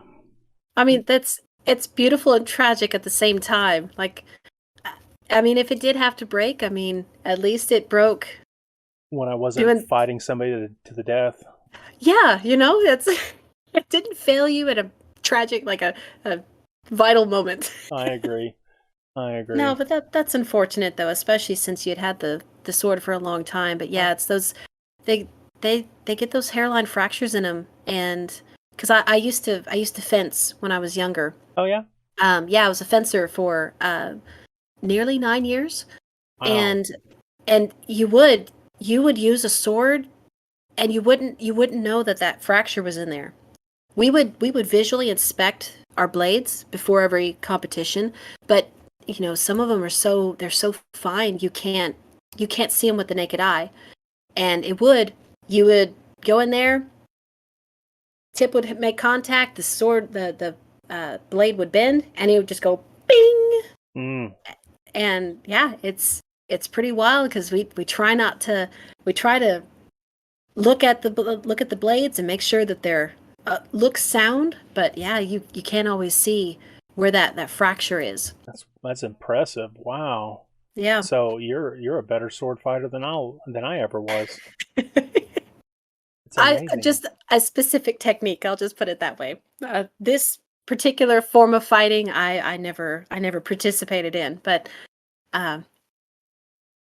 yeah, no. So there was a lot of watching movies with sword battles and sword play that I was there for a long time. It was, if it had swords in it, bows and arrows, I was on it. I wanted to see it. Yeah. Wow. So I guess when one of these fencing swords, dare I call it a rapier, when one of them broke, I guess it wasn't that big of a deal that it broke. It wasn't like it was going to cause an injury or anything, right? Well, actually, contrary to that belief, there's actually been several people get killed on the fencing strip.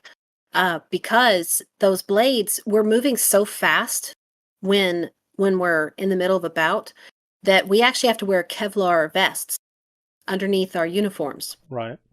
And so it'll actually, at least it won't stop the blade from puncturing a little bit, but it won't let it go all the way through.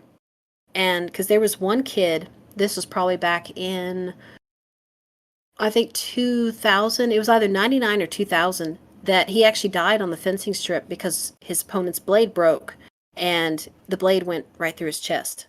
Dang it. That's how fast. And it did. It just so happened it passed between two of his ribs and it killed him. So that was when they implemented you have to have your Kevlar vest. You can't compete unless you have one. And it's just this Kevlar material that you have to slide on underneath your uniform. Like a gambeson. Yeah, exactly like that. And some of them, the higher level of competition that you get into, it has to be a full vest. The lower levels, you can do like a half vest, whichever arm is your dominant one. But that half vest, they don't accept that in the higher level competitions. You have to have a full. It's a sleeved, so it has short sleeves, and it wraps all the way around your chest. And yeah, so you have to put that on underneath your uniform. And yeah, so it's there haven't been too many accidents, but yeah, there was that one kid that actually died it wasn't the Olympics, but it was one of the nationals. It was one of the qualifying events to the Olympics. Damn. And you're talking pretty high level, and those guys move so fast. Like they are just lightning speed. I encourage you to actually look up Olympic level foil. It's FOIL. That's just one of the blades in fencing, but I encourage you to look those up, and it is astonishing how fast those guys are. Yeah. Another one that you might actually enjoy is Sabre, SABRE. Yeah. Look up Olympic level Sabre, and it's cool. It's cool to watch. They move so fast. Oh yeah. Yeah. So I imagine the broken sword. It's because when the sword is stabbed, it flexes up like a big spring, and if it breaks in the middle, then the tip moves out of the way, and the new tip connected to the handle was under so much load because of the spring, it straightens out, and that becomes a new piercing force that pierces through the chest. Yeah, and interestingly enough, they actually started. I don't remember if they pour the blades or if they fold them. Whatever process that they used when this kid unfortunately passed away, I think the blades were made a little bit differently. They actually changed the standard for the blades after that as another countermeasure. So now the blades, when they snap, the edge is a lot more flat. So before, some of the older blades, I don't know if you've ever seen some of them that are from the 70s. If you snap those, it's like a knife point, just because of how they actually form the blades, how they make the blades. Yeah. When they snapped, they had a tendency to snap on with a jagged edge. Well, the ones since then, the way they make them, they break more often, but when they break, the edge is a lot more flat. So yeah. It probably has a lot to do with the grain structure. So when they do a heat treat on steel, depending on the chemical composition of the steel, when they do a heat treat process, they can ensure by technique that they either have large grains or very, very small grains. And it's maybe hard to imagine, but it's almost like a cell wall inside the steel. Yeah. The crystalline lattice structure. So in the heat treat process, if they make it with with large grains, then it'd be more like large shards of glass that would cut you really, really, badly if you were to break through a pane of glass. But then if the glass is heat tempered or whatever it is that they do, the quote unquote safety glass, how it breaks into small squares that are less likely to hurt you. Yes. Yeah. So that's what the small grains. The small grains would give you. They would give you actually a more of a 90-degree angle, like a flat end where it broke off. Mm-hmm. Yeah, because when I started competing in higher level competitions, they actually have we we called them blue blades, but they were a different type of uh, metal. But those were competition level blades, and I never knew the chemistry behind how they actually made them. But yeah, they were this beautiful blue. Mm. But those wood, when they broke, they usually broke into 2 or 3 different pieces. Mm. When they failed, they failed. But Yeah. it was always those flat edges. But they would specifically tell you if you didn't have a blue blade at certain levels, you couldn't compete. And if you had time before your match, they had vendors at most of the competitions. They said, you don't have a blue blade. Well, no, you need to go buy one. Mm-hmm. And let me tell you, they were not cheap. Yeah, They were not cheap. Yeah, I can imagine. Golly, I was almost going to say that prior to competition or practice, maybe it would make sense for them to magnaflux or liquid penetrate test the blades, Mm-hmm. like we do with some of the steel Yeah. at work, Yeah. where they do a non-destructive test to examine to see if there's any surface defects Mm-hmm. using And that's fluorescence or magnetic particles. yeah. And when I was competing as a teenager, I didn't know any of that stuff. But Yeah. yeah, working with what I do now, it's like, oh, well, that makes sense now. That's probably what they were doing. And yeah, I've never gone back to actually do any research to see exactly what specifications they actually require. But yeah, as a kid, I was like, what's so special about the blue blade? I don't understand. Yeah, I also, something comes to mind too is I wonder if the blue blade wasn't just a surface oxide like color. Mm-hmm. Like did you ever know the blueness to be like scraped off, like if it was abraded? It never scraped off.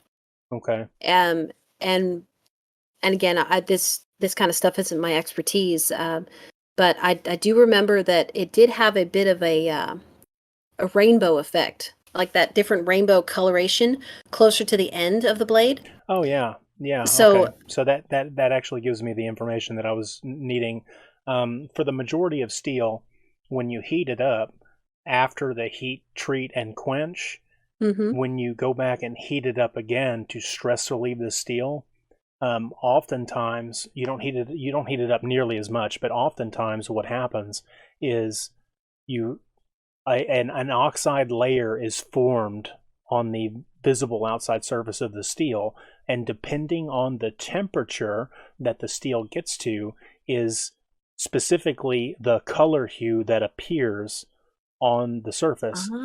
So and so the higher temperatures would be more silvery, almost invisible. But at a very, Mm-hmm. very low temperature, it would begin to present a sort of yellow or straw colored sort of hue. And of course, since it's a gradient, because heat will constantly radiate out from the whatever it's trying to equalize Uh-huh. throughout the surface, throughout the core of the steel or whatever, you'll end up getting a rainbow pattern from silver, which is almost invisible, to a black, to a blue, to an azure color like a purple, then to a red vermilion color, then to a yellow straw, and then back to almost invisible where there is no oxide layer that's developed because of the heat. Yeah. So that's the That reason why is cool. you'd get this iridescent sort of rainbow Mm-hmm. effect colors in the Yeah. area, and you can actually point to the part of the steel where it's any one of these colors, and you can say that's 350 degrees, that's 400, that's 425, that's 450, that's 500 degrees. Wow.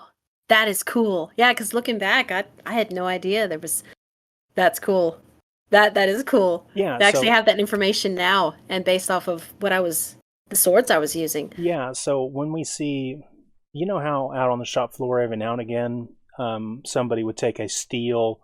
You might see them take a steel stamp and with a hammer smack the stamp into the steel and leave like a letter or a number. Yeah. Yeah, so those stamps, every one of those stamps, you can see the heat treatment on there. Where the hammer strikes the end that's meant to be struck, that's the Yeah. soft part, because that's the part that's meant to deform. the other end, and you can see the color change in the middle of each one of those metal stamps. On the other end is where it's hard and it never was stress relieved, because they don't want the letter or the number to deform over time. Yeah. That is cool. Yeah, Yeah. to actually temper the metal to make sure that the impact is focused on a different portion of it. That is cool. Yeah. Yeah, so That's pretty cool. when they stress relieve the swords, they'll do that so there's less of a chance of having a stress point. They call it a stress riser. When they temper the steel, heat it up, and let it relax, they also call that normalizing it or stress relieving it. That is cool. Yeah. That is pretty cool, actually. That's pretty sweet. Great. Yeah, perfect. Yeah. All right, so swords, and more swords. Lots of swords. Lots of swords. So, just real quick before we bounce back into this, what was your highest level of competition that you in the fencing world? In my age group, which was it was basically 14-year-olds. I think it was 14 to 16. I was actually fourth in the nation. I was like semi-nationals. I was kind of on the way to Olympics, but it got to that point in the competition to where you really needed to take out a second mortgage on your house to afford competitions. Oh my gosh. And a lot of the qualifiers at that level, you really have to go overseas. And there's many of the qualifiers that are in, I think there were a few in Romania, there were a few in Turkey, there were a few, it's just all over the world. And to go to that next level, you really have to have the cash flow to be able to be competitive. And it just got to the point to where, Yeah, the family couldn't support it any longer. Yeah, and at that point I was paying for everything myself, and there was no way. $6.50 an hour is not quite enough to pay for international travel. Yeah, golly. Wow. Well, I mean, it was a fun ride while it lasted, though, right? Yeah. And especially with, I mentioned earlier that we actually lived in Scotland. That was prior to me getting into fencing. But traveling, we did travel and move a lot in Europe, and I got to study with some of the different, I guess you could say the different styles and techniques of basically the coaches there. Because if you actually look back into the history of fencing, some of those schools had been there for hundreds of years. So the knowledge accumulated by the coaches was just that accumulative, just tribal knowledge of that school had been there since fencing was a thing, since it was taught as an activity and not as we need to save your life. Yeah. Wow.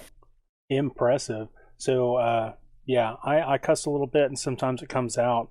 Pardon me if I offend you at all, but sounds to me like you can really kick some ass.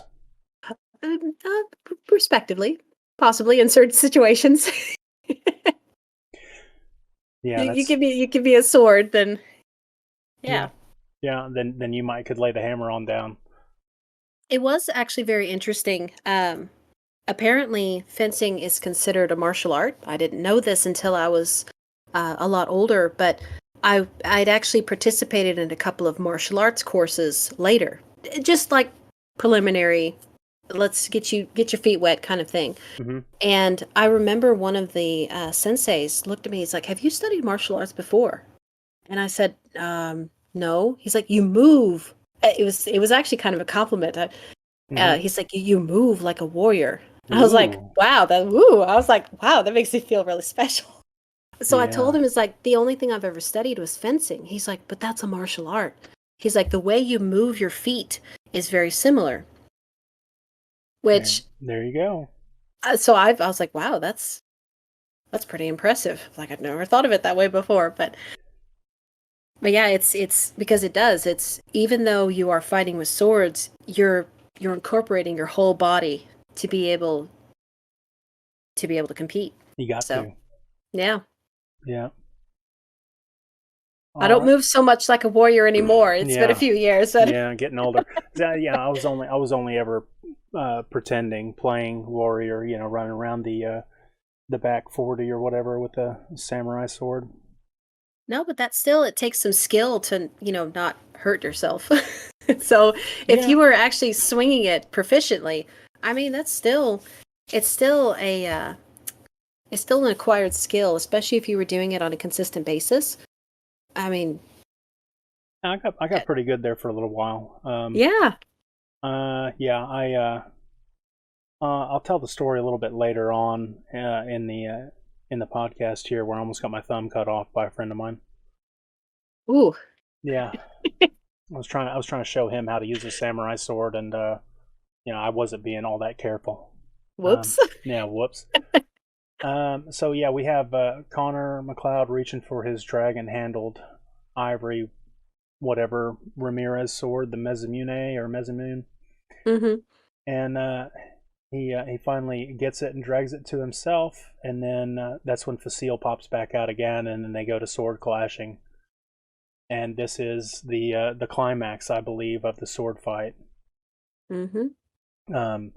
Frame 84, he knocks Facile's quote unquote broadsword out of his hand, and that's when he. I guess they don't even say anything, huh? It's just we got this imagery where his Facile kind of looks scared and kind of like a sunburned Cabbage Patch doll. He kind of does, actually. Yeah. Just waiting to get his head taken off, and Connor's like, I guess this is it. I'm gonna go ahead and wind up, and boom. So, freeze frame 90 is a pretty horrific looking. I guess it was a dummy. I mean, I would hate to think that this wasn't what's his name, Peter Diamond's last action on the world. I don't think. Has anyone checked on him? I mean, did we make sure? I almost spit out my Coke. Yeah. Did anybody contact his family? But it's gruesome. I mean, ugh. Yeah, because even though 90 and 91, that's the freeze frame. When you're watching it in real time, they show you just enough that I mean, it's over you in a could flash. see it. It's over in a flash, but you see how gruesome it is. Yeah, and it's all practical effects. So. Mm-hmm. Like, there's this big deal.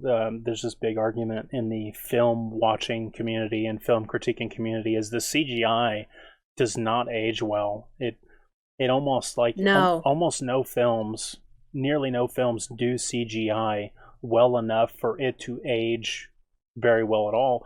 And on the flip side, the vast majority of all practical effects in movies age superiorly well.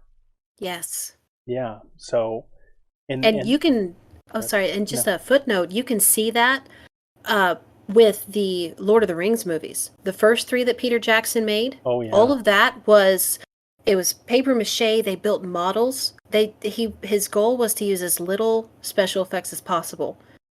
They used depth perception tricks, and you can see how well those movies have aged. They've aged beautifully. But then you look at the Hobbit series that came out, was that 2014? The 3 that they made, again, is Peter Jackson, but he leaned heavily on CGI. And watching it 9 years later, it didn't age as well. But it's that same kind of idea that looking at Aliens was puppets, that was costumes, and they actually had someone moving the creatures around.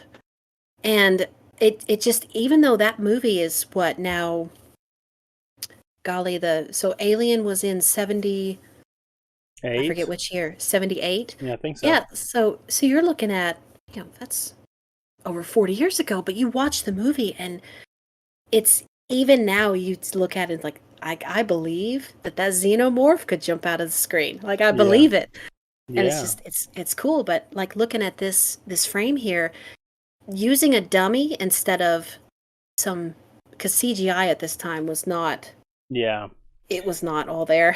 Yeah, I think the limit of their CGI was the electricity coming up. Mm-hmm. I think that was, I mean, dare I say that was CGI? I'm not sure. Yeah.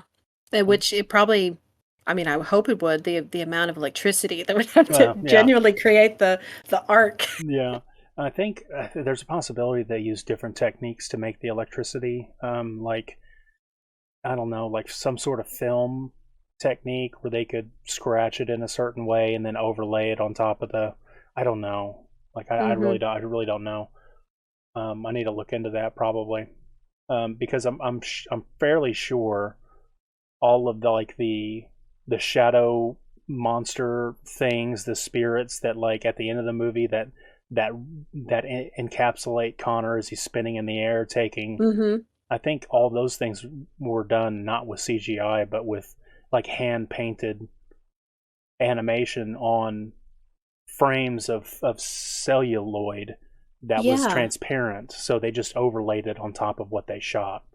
Well, and that'd be interesting too to find out because it does have it does have that animated look to it from cartoons Yeah, that were made around that time yeah, that it had that kind of look to it.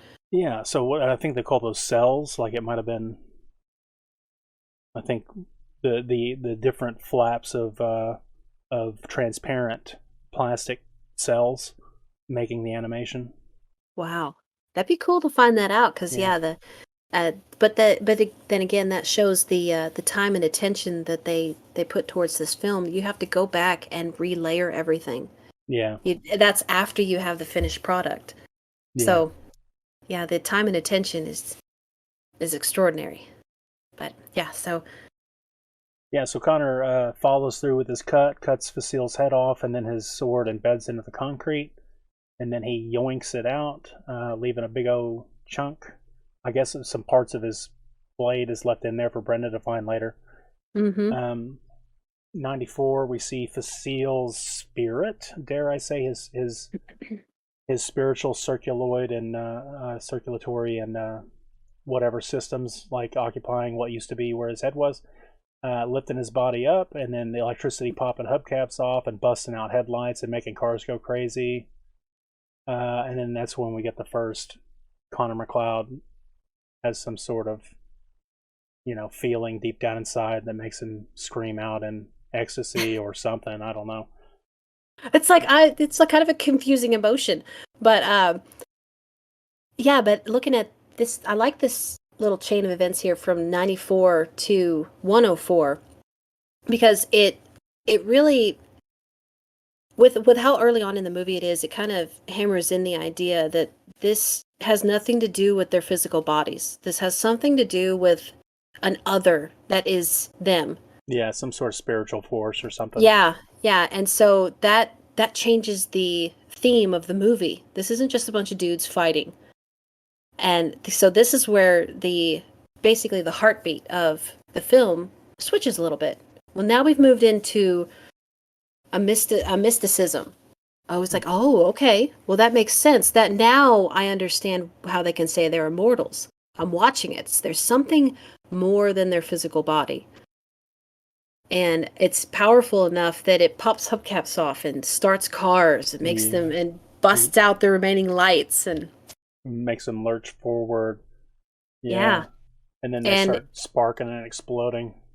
yeah, and you don't realize this until later, but the amount of power that Facile had, it's enough. I mean, I don't know how many minutes this is, but looking at the frame from 94 to 117 Hmm. is just this collage of explosions and it's just an overload of power. It's like watching a bunch of transformers explode in a thunderstorm. Yeah. And it kind of gives you that idea that something big just happened. And did he just absorb all of that? Hmm. That's pretty wild. Yeah. Yeah. So that's the audience is like, oh man, there's like immense power. So that's like one of the things that they could describe way back then to translate to the audience that they have this mystical super like Dragon Ball Z power thing. Mm-hmm. Yeah. I'm stopped on frame 108, and for some reason, it just stands out to me. Why did they spray paint Enola Gay on the pillar? It might be. I noticed that actually when I rewatched it. I hadn't seen that before, but I was talking with my husband, and anybody who knows what Enola Gay is, it's, again, this, whoever, it may be the director, the writer, but they put little, like, Easter eggs in there to kind of give you the image of, like, an autofill. Like, yeah. like the sign Subliminal. is like subliminal. They're basically telling you this is nuclear power without telling you, hey, this is like a nuclear explosion. Yeah, because the Enola Gay was the plane that was that used. Carried, yeah, yes, that carried the first nuclear bomb. And what was it, Nagasaki or Hiroshima? I forget which one was first. Yeah. But I don't know if it was the same plane used in both of the bombings, but yeah. I don't remember actually. Was it the Fat Man and the Little Boy? Mm-hmm. Was the name of the bombs that were dropped on Japan? Yes, and there's different stories behind why they chose to name them that, and but yeah, anyone who knows the reference of Enola Gay, you're going to get these images of nuclear explosions. Yeah. You're going to get images of, it's kind of like if I say the word Saturn. Yeah. What do you think of? Rings. Exactly. I can tell you what to see by saying certain keywords. Shorthand. Yes. Yeah. And so when they put Enola Gay on the pillar, you are watching explosions, but in the back of your mind, you are seeing nuclear explosions. Yeah, massive explosions, massive power. Mm-hmm. So they are helping the scene by activating your own memory. Yeah, wow. So again, I could be completely wrong, but no, I think there's of all the different word combinations they could have spray painted as throwaway graffiti in the background. They specifically, the team working on the set specifically, just like putting 666 on the license plate of the red car. Yes. They were saying, we got to do this anyway. Might as well put a little symbolism in there. Yes. And it is. It's there's that joke running around that's saying that that don't think of an elephant. Well, I said elephant. Yeah. So now you're thinking of an elephant. Now all you're seeing is an elephant. And I think that's a brilliant storytelling technique, especially in movies, because you can aid the scene by putting little things like that in there. And I didn't realize that was in there until I rewatched it recently. I was like, wait a minute, that's in there. And again, even if you don't consciously read it, you have to remember your brain doesn't forget anything. Your conscious memory might have trouble recalling certain things, but your eyes I think it's processing, it's 32 kilobytes a second of information. So I might have that wrong, but we only process about 2-3% of that. We're only conscious of about 2 to 3% of that. Yeah. But your brain is archiving all of it. And so when you actually use something like, here's random graffiti, Enola Gay, it brings to images all these explosions. It helps the scene without them saying, this is like a nuclear explosion. Yeah. Yeah. Which would have made it hokey. Yes. Yes, I agree.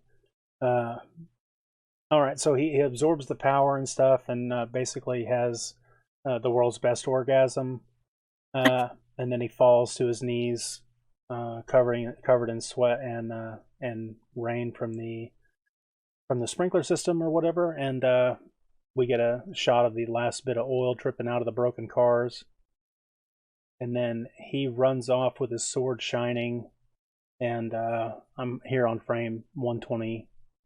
Yeah, frame 120, where a lone hubcap rolls into the frame, reminiscent of a Western's tumbleweed in the town. Yes. Which is interesting, because everything else is relatively calm, and then we just get this one thing doing some motion, the last remnants of this major catastrophe or this major event that just took place. Yeah. Well, and that's kind of reminiscent of how we feel if we've experienced an intense emotion. Is it doesn't just stop. It kind of tapers off. Yeah. So they've just taken us through a very intense first, what was this, probably the first 12 minutes of the movie. Yeah. And so you've been through a lot. there's a lot for you to absorb. This is that calm moment for us to process. Yeah. So that tumbleweed through the garage, it's kind of that signal, okay, take a breath. It's like, take a breath. We got a long way to go. Yeah, we got a lot more to show you.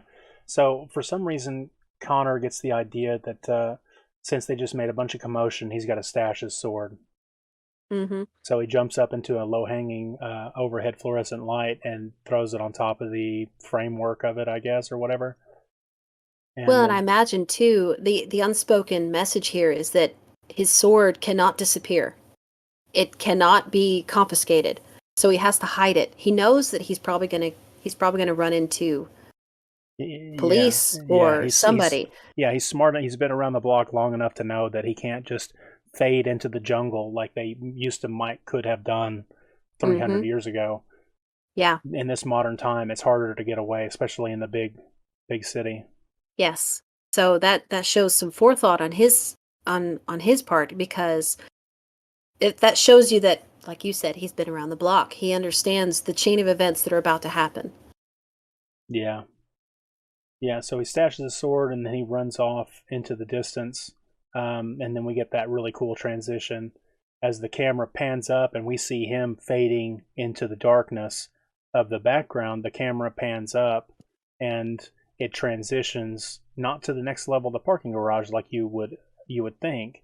Mm-hmm. We see the low-hanging, moss-covered rock wall of this Shire-looking area by the castle.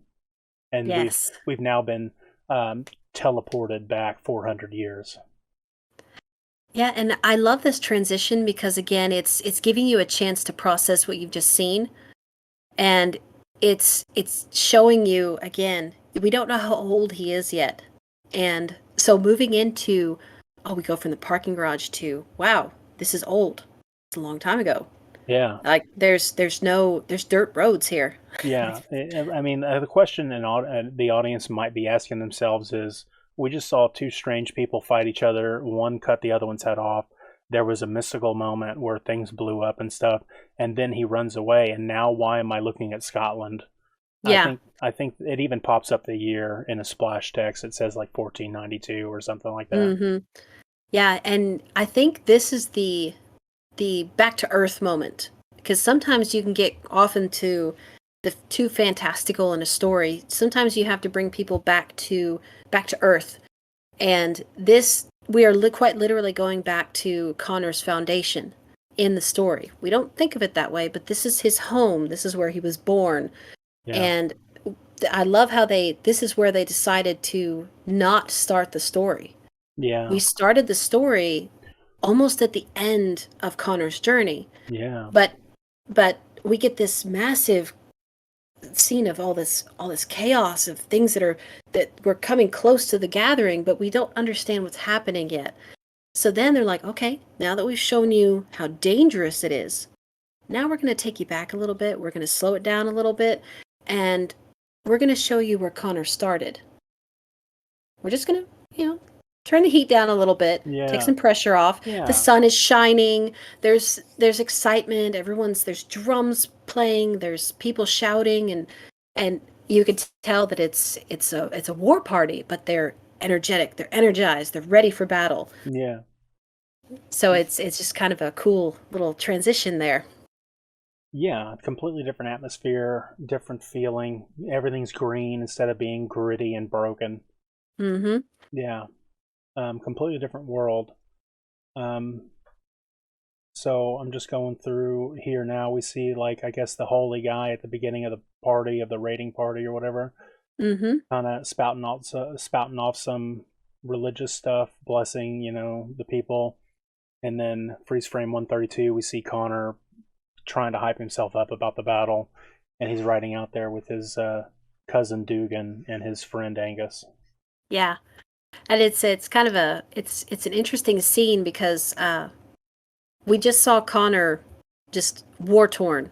Like he's been through some shit. Yeah. And so, but now we're seeing fresh Connor, young Connor. He's never even been into battle. They were even teasing him about, I peed my kilt the first time I went into battle. Yeah, yeah. So they used a joke to give you some exposition instead of saying, Connor, how do you like going into your first battle? Yeah. That's cheesy. That's not how people talk to one another. That's blocky. It's unnatural. Yeah, but it's natural for people to joke and, to actually take something that's actually happening, turn it into a joke so we can all laugh about it, especially something as dangerous as going into battle. Yeah. Yeah, I think Arnold Schwarzenegger's Terminator said it best in Terminator 3 when he said, your levity right now is very helpful in the face of your certain death. It helps to alleviate your mind of the fear of death. What's funny is I'm actually remembering a line from The Lion King. I laugh in the face of danger. Yeah.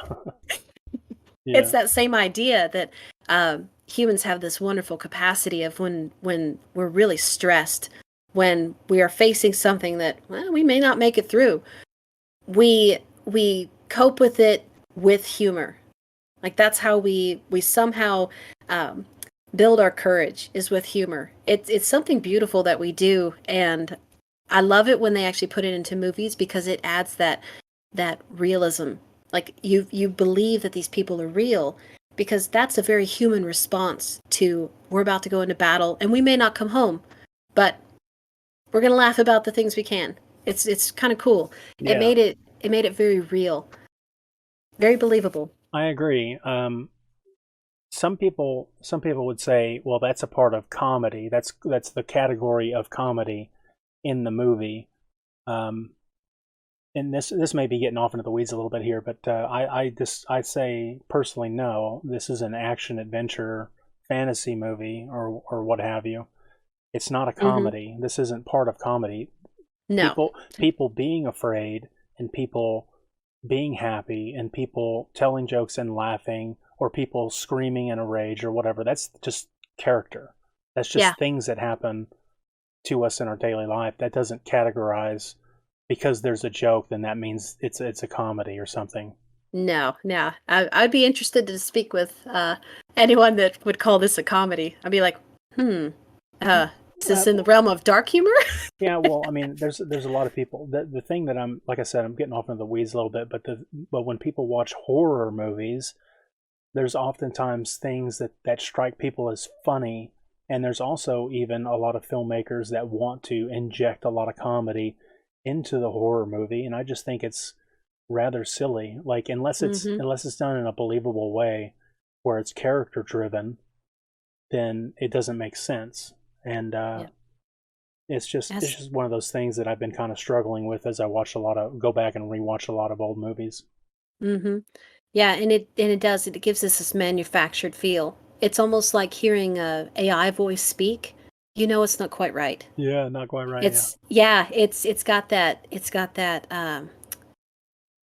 The best thing I can think of is that manufactured feel. It doesn't feel natural, and it doesn't sound natural. It doesn't look natural. It doesn't, and when it doesn't feel natural, it's not believable. Right. And I think you're right. They get that wrong in a lot of these modern movies where they interject comedy at the inappropriate time. It's that we all know that one person that makes the joke at the wrong moment. Oh yeah. And that's how a lot of these movies they feel like that. They feel awkward because that's not the appropriate time for humor. That's not the appropriate time for anger. That's not appropriate time for, fill in the blank. And I find it interesting that for a profession that they deal with people all day, they really don't understand how people behave. And I've always been fascinated with that contradiction. Like, your business is people. Like, your business is visual. But these modern day filmmakers, they don't understand how people work. It's weird. I don't know how that's possible. They don't understand how we think. They don't understand how we process emotion. They don't understand what it is that we understand by seeing certain things. It's weird. It's like they think we're AI, like we're computers. Well, I've checked all the boxes. No, that's Right. Our brain will notice when something's not consistent or something is not natural. So, Yes. anyways, got a Yeah. little off in the weeds, but Yeah. It's all good. So we see, I guess, what's her name? Kate. She emerges from the crowd, yelling hmm at Connor and the group, and she wants to give Connor the final send off. Apparently, they've been kind of a couple for a little while, and she says, "Hey, bring him back in one piece." And then, of course, the boys make a joke a about lewd joke, a lewd joke about some sexual activity. a And specific part that she wants to make sure it comes back home. yes, a very specific male part. And then, so Connor is, he's distracted by obviously the fear and the anticipation of the upcoming battle. hmm He wants to give himself over in the moment and try to be pleased and happy, but he knows that he's got this thing looming on the horizon. Yeah. And then we see their marching party crest the hill, and then opposite frame 143, we see the bad guys, quote unquote bad guys. They might as well Yes. just, for us, I mean, realistically, either one of these clans could be the bad guys in this scenario. We don't really know. Yeah. But And since Connor's part of the red kilt wearing guys, then they got to be good. Or the blue yes. kilt, they're blue kilt guys. Sorry. Yeah, and I like how they don't focus too much on it. At this point, it doesn't really matter which one's the good guy, which one's the bad. What they do focus on is that the red kilted, I think it's the Frasers. Did Oh, am I remembering that I right? don't remember ever hearing that, but yeah, I guess so. Um, uh, they are being led by the Kurgan, and that's all that matters. Or the So, Kurgan, or maybe they're not being led by the Kurgan, but the Kurgan is accompanying them because he's talking to another guy, and the other guy is like the leader. It hmm feels because the Kurgan says, "Hey, you do what you want, but you leave McLeod to me." yes. Well, and I find it interesting too. Like in this whole scene, the Kurgan could have found Connor at home and killed him. But I think it says more about the character that he made a show of it. He actually created it looks like the Kurgan may have stoked this whole scene. Hmm. He may have actually purposely caused a battle.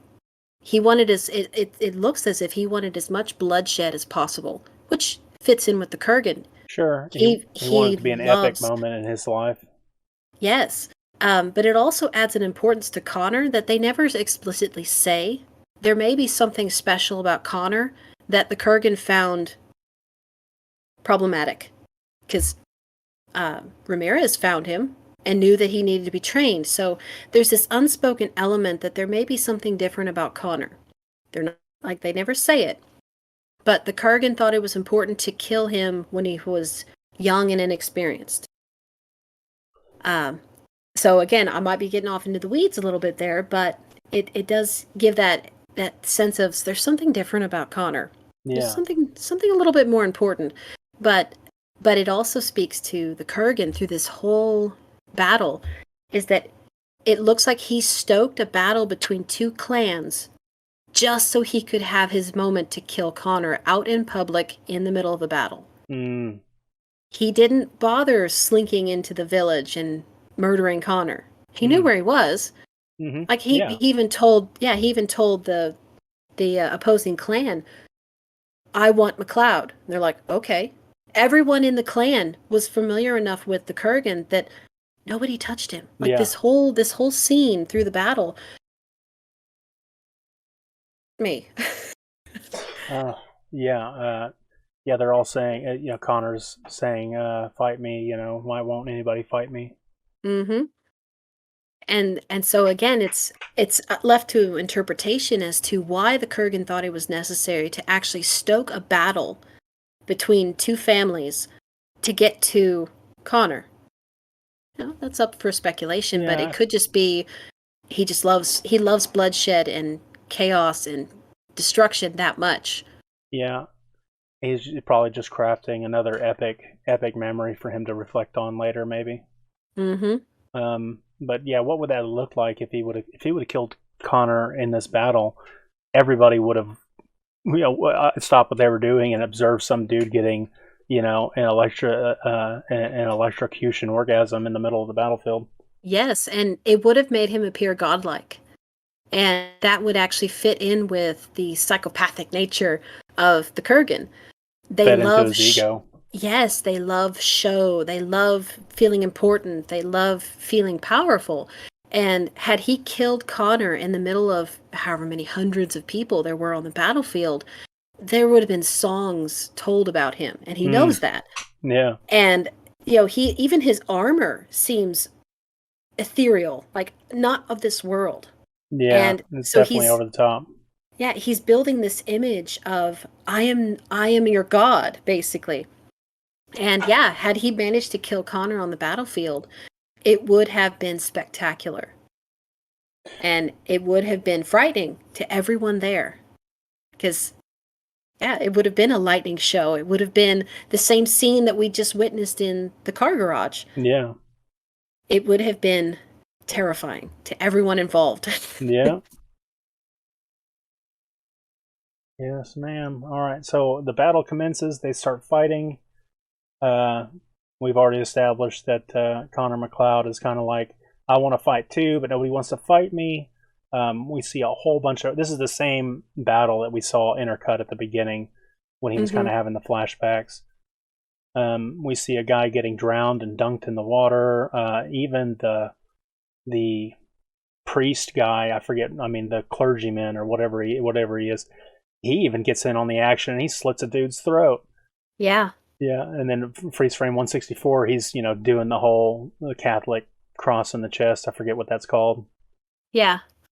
I forget as well, but yeah, he's crossing himself because he's just done evil. He's just sinned. Yeah, but he's going to go find the next guy and slit his throat too. He doesn't care.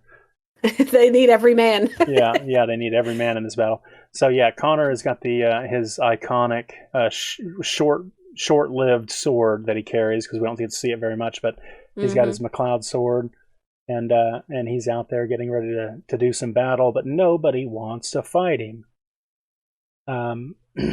Freeze frame 167 shows the name McLeod really nice on the hilt. Yeah, that's a beautiful frame right there. Yeah, I wouldn't mind having that sword hung up in the house.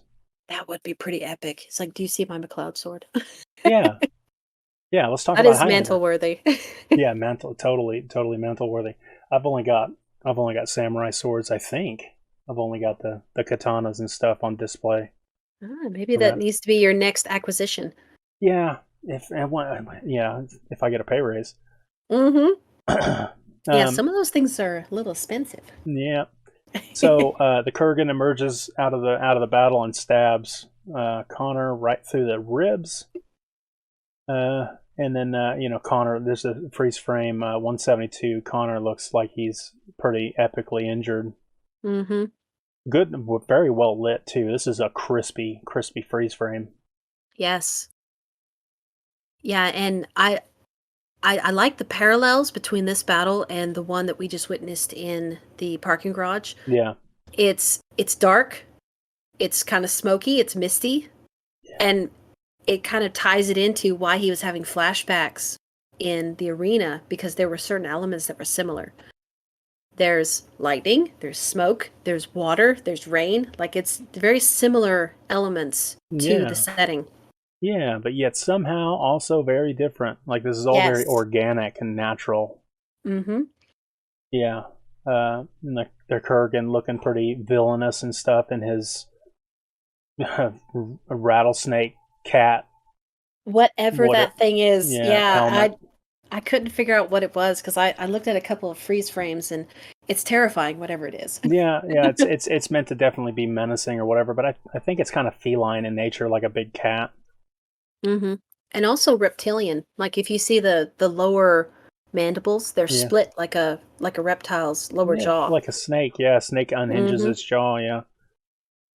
I want to say it's cat-like. I've got several, maybe not kitty cat skulls, real skulls. Me and my dad collect skulls. We got a bunch.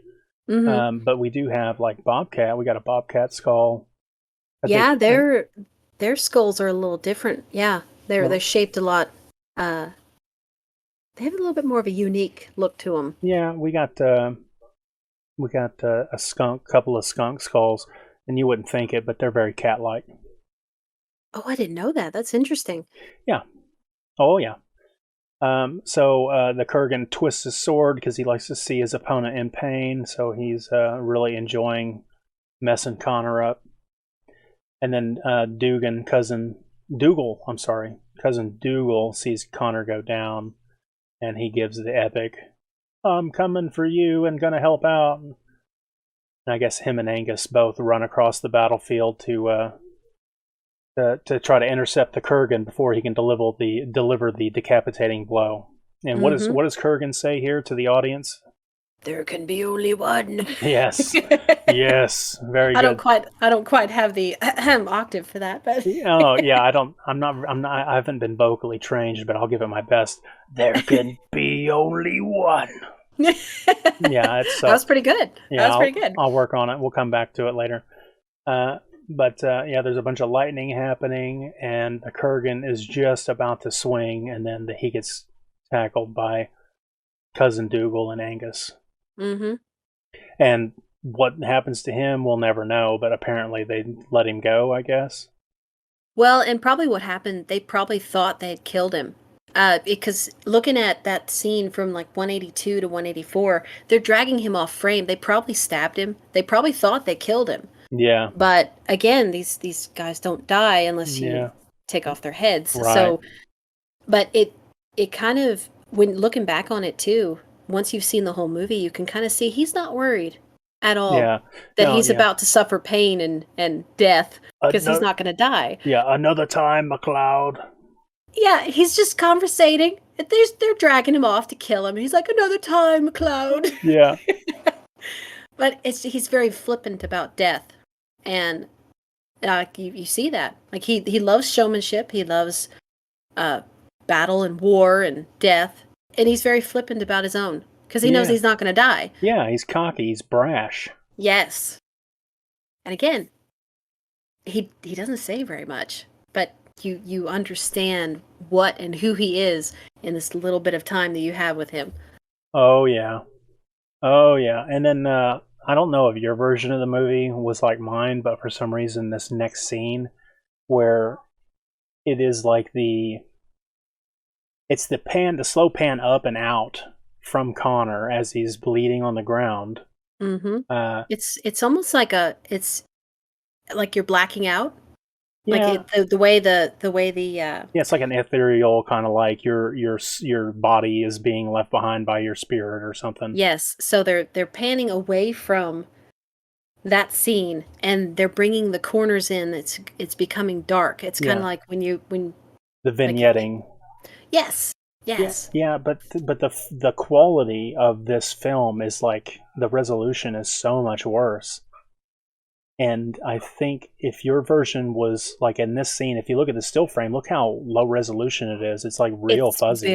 It's really grainy. I did notice that when I rewatched it the other night. So, I was like, I don't remember it being. Yeah, so I think that may have been a unfortunate byproduct of the editing process where they had to inset this film into the transition. Because of course the vignetting is like the closing of the pupil and it's pulling out of the iris, or the pupil out of Connor. The transition. This is one of those epic transitions. So I think the softness and the fuzziness of this is a byproduct of their picture-in-picture editing technique to try to get to pull up this transition. Yeah, and it actually helped the scene a little bit. You're expecting it to be fuzzy because Connor's dying. Yeah. And you don't expect things to be crystal clear. I mean, you're watching him die. And so it actually adds to the shock of the moment. Because it's whether it was intentional or not, it's again one of those fortunate mistakes because it actually helped the scene. And it helps you pull out of that moment as well because the next frame is we're back to modern times. Yeah. We're back in the parking garage. So Yeah. it helps you. It's almost as if it's extracting you from the past so it can drop you back into the future. Yeah. Yeah. Back to the Future. And he's in his souped up Porsche, whatever it was. Maybe not souped up, but I mean, it was like some sort of cool car. I don't know what it is. But he's just racing, just tearing ass through the parking garage. I guess he was kind of hoping he could just get away. But he gets intercepted by police at the exit.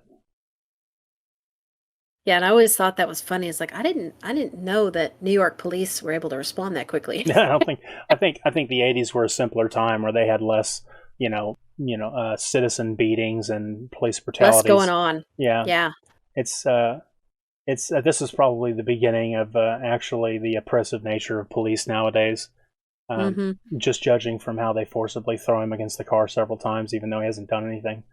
Yeah, because and we don't know what they were told.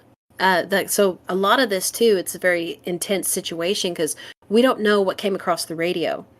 But Connor understands this is just as dangerous as Facile that he just fought. Yeah. It's just a different kind of danger. So you see, he's very still. He's very calm. Yeah. But he's getting a little ticked off that he's being shoved around. And so you can tell he's trying to control himself. Yeah. Yeah. I want to say here before I forget, they used a special light on the camera next to the camera lens when they were filming the majority of the characters, but specifically they did that to add a sparkle to the eyes, mainly of Christopher Lambert as he was playing Connor McLeod. You can see the light reflection in his eyes pretty well in freeze frame 194. Well, and that's kind of cool too because he just got zapped with a lot of power. Yeah. And I mean, I'm pretty sure that the effects of that take a minute to wear off. Yeah. Yeah, so Garfield is the police officer that decides he wants to do some violence to this guy. And McLeod's extremely sweaty. And then through the next several frames, I'm looking at 198 right now, Garfield is just slamming him up against the car. And Connor is just... sweat is just flying off of his head all over the place. Yep. Profuse sweating, and then the bastard that is Garfield or whatever. He tells him, "Don't move, pal," as he puts his gun up to his temple. Don't even breathe. Yeah, don't even breathe. Man, What? Oh, I was just going to say that it's kind of interesting having the two here. Connor is the one that's dangerous, the one that actually has the power in this moment.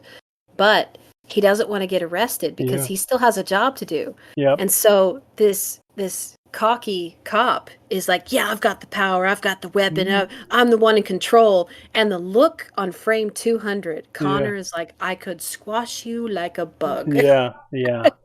Yeah, the cops have no idea, but of course he's outnumbered, right? I mean, there's no... Yes. If he were to lash out and go full madman on these cops, I mean, he might get shot up a few times and have to recover and then get away or whatever, but it was like his cover would be blown. It's like a vampire doesn't ever want their secret to get out into the public.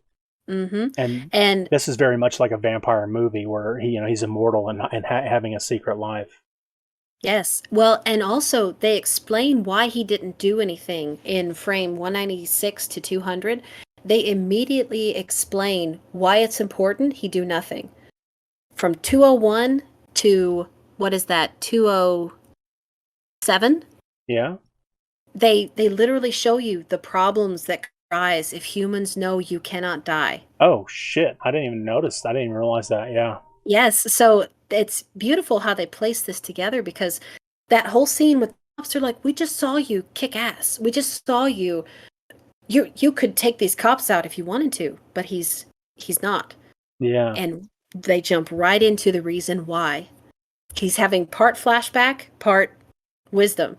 He knows what happens if he reveals himself. Yeah. So he has to play along.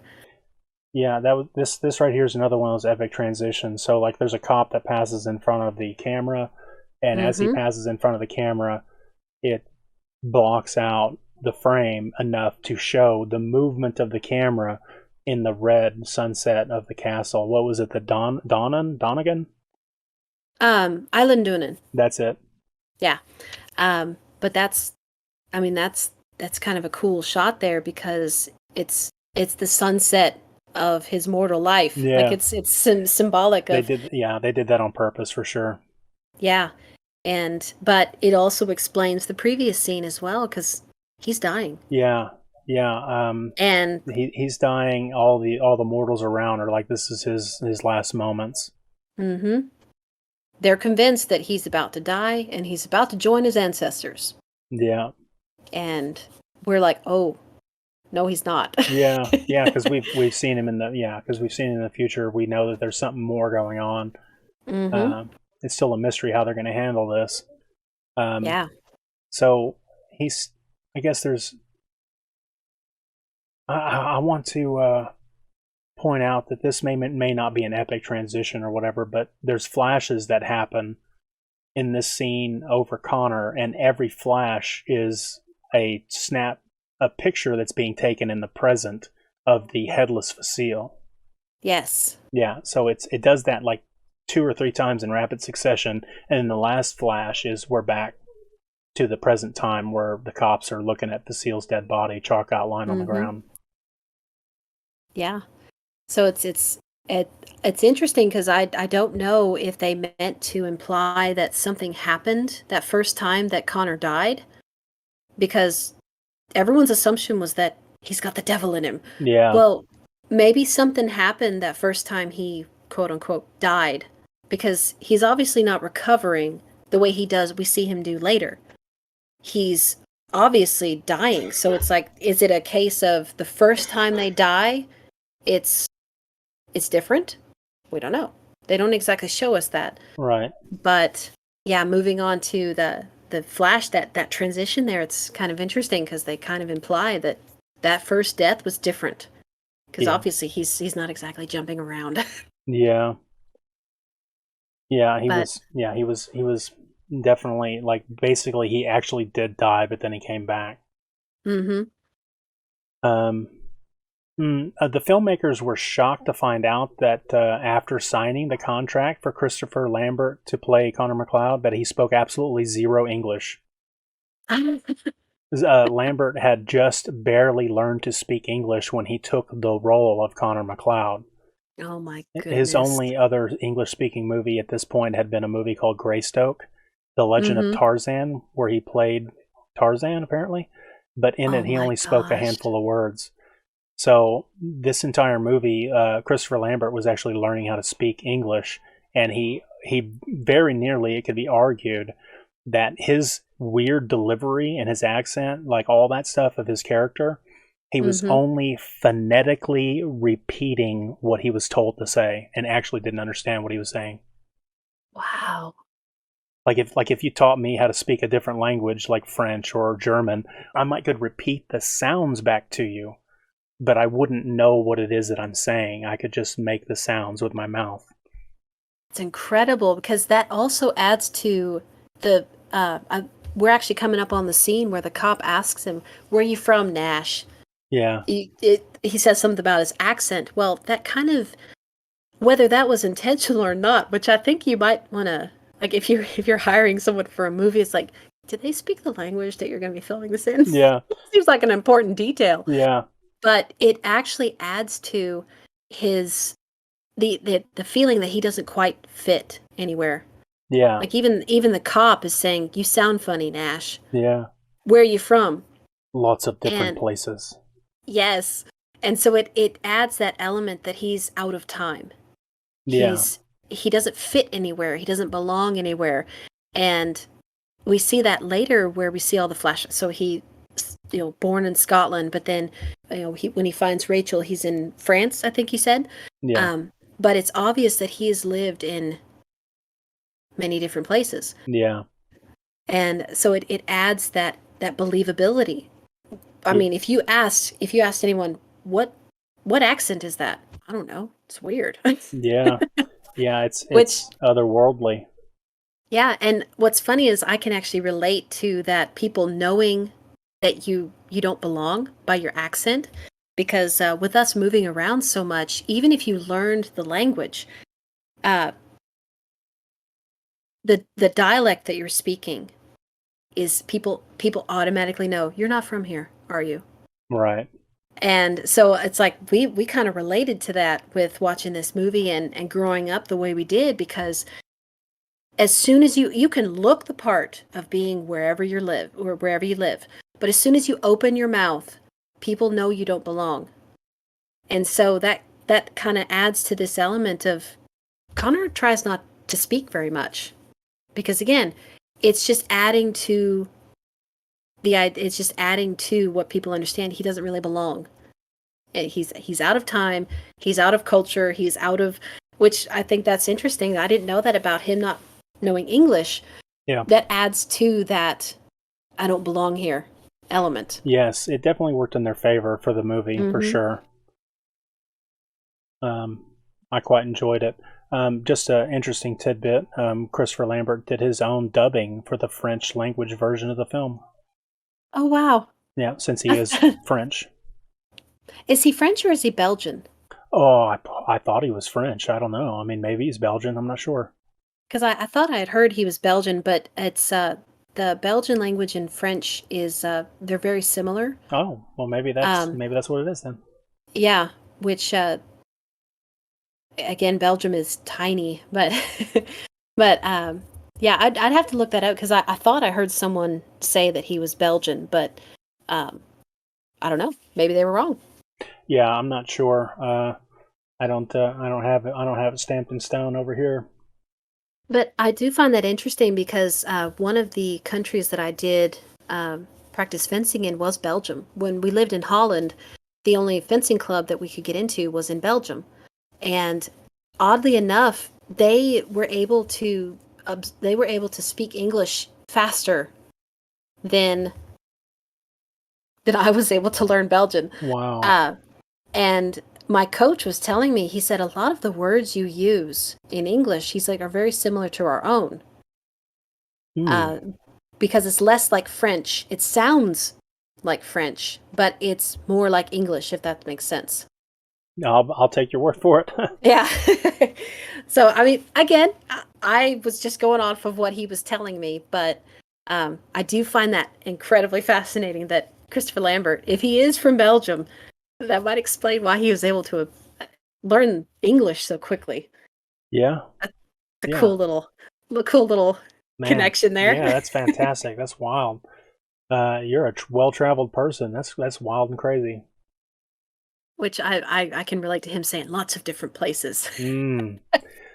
Yeah, lots of different places.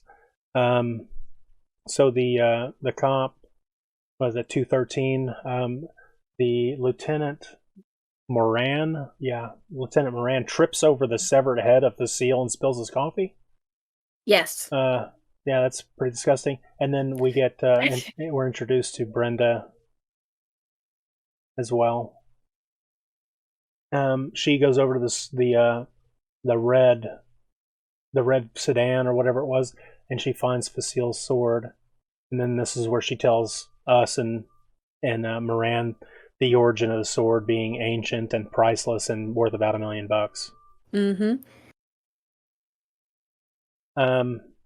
So we got Connor that's sitting in the interrogation room or whatever, and the prick Garfield is staring him down, trying to intimidate him. And Connor bounces his steely gaze back in defiance, and then Garfield kind of wavers because he's actually kind of a coward. Well, and I like this. This is what I was talking about earlier about the use that they make of Lambert's stare. This is a New York cop. He's seen a lot. Like that's He's probably seen a lot. He might be a douchebag, but he's most likely come in contact with some pretty hardened criminals. He's comfortable in his territory. This is his territory. That's why he's so aggressive. He's comfortable here. But in this one room, Connor just looks at him with that heavy gaze, and he can't maintain eye contact. And so it's one predator speaking to another, and we both know which one's the dominant one. Yeah.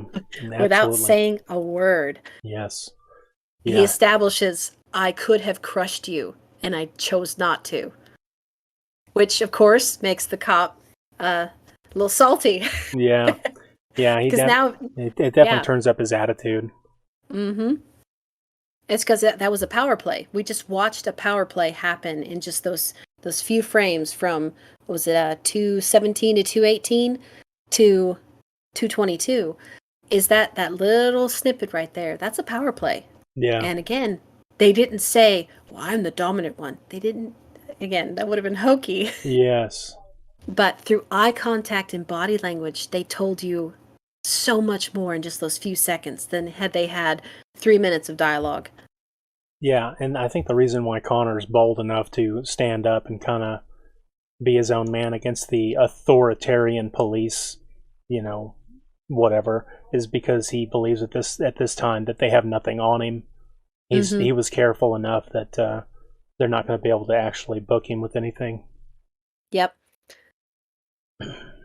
Yeah, so cop says, "Hey, where are you from, Nash?" And he says lots of different places. And then Moran sets Vasile's sword down on the table and asks him, "Do you know what it is?"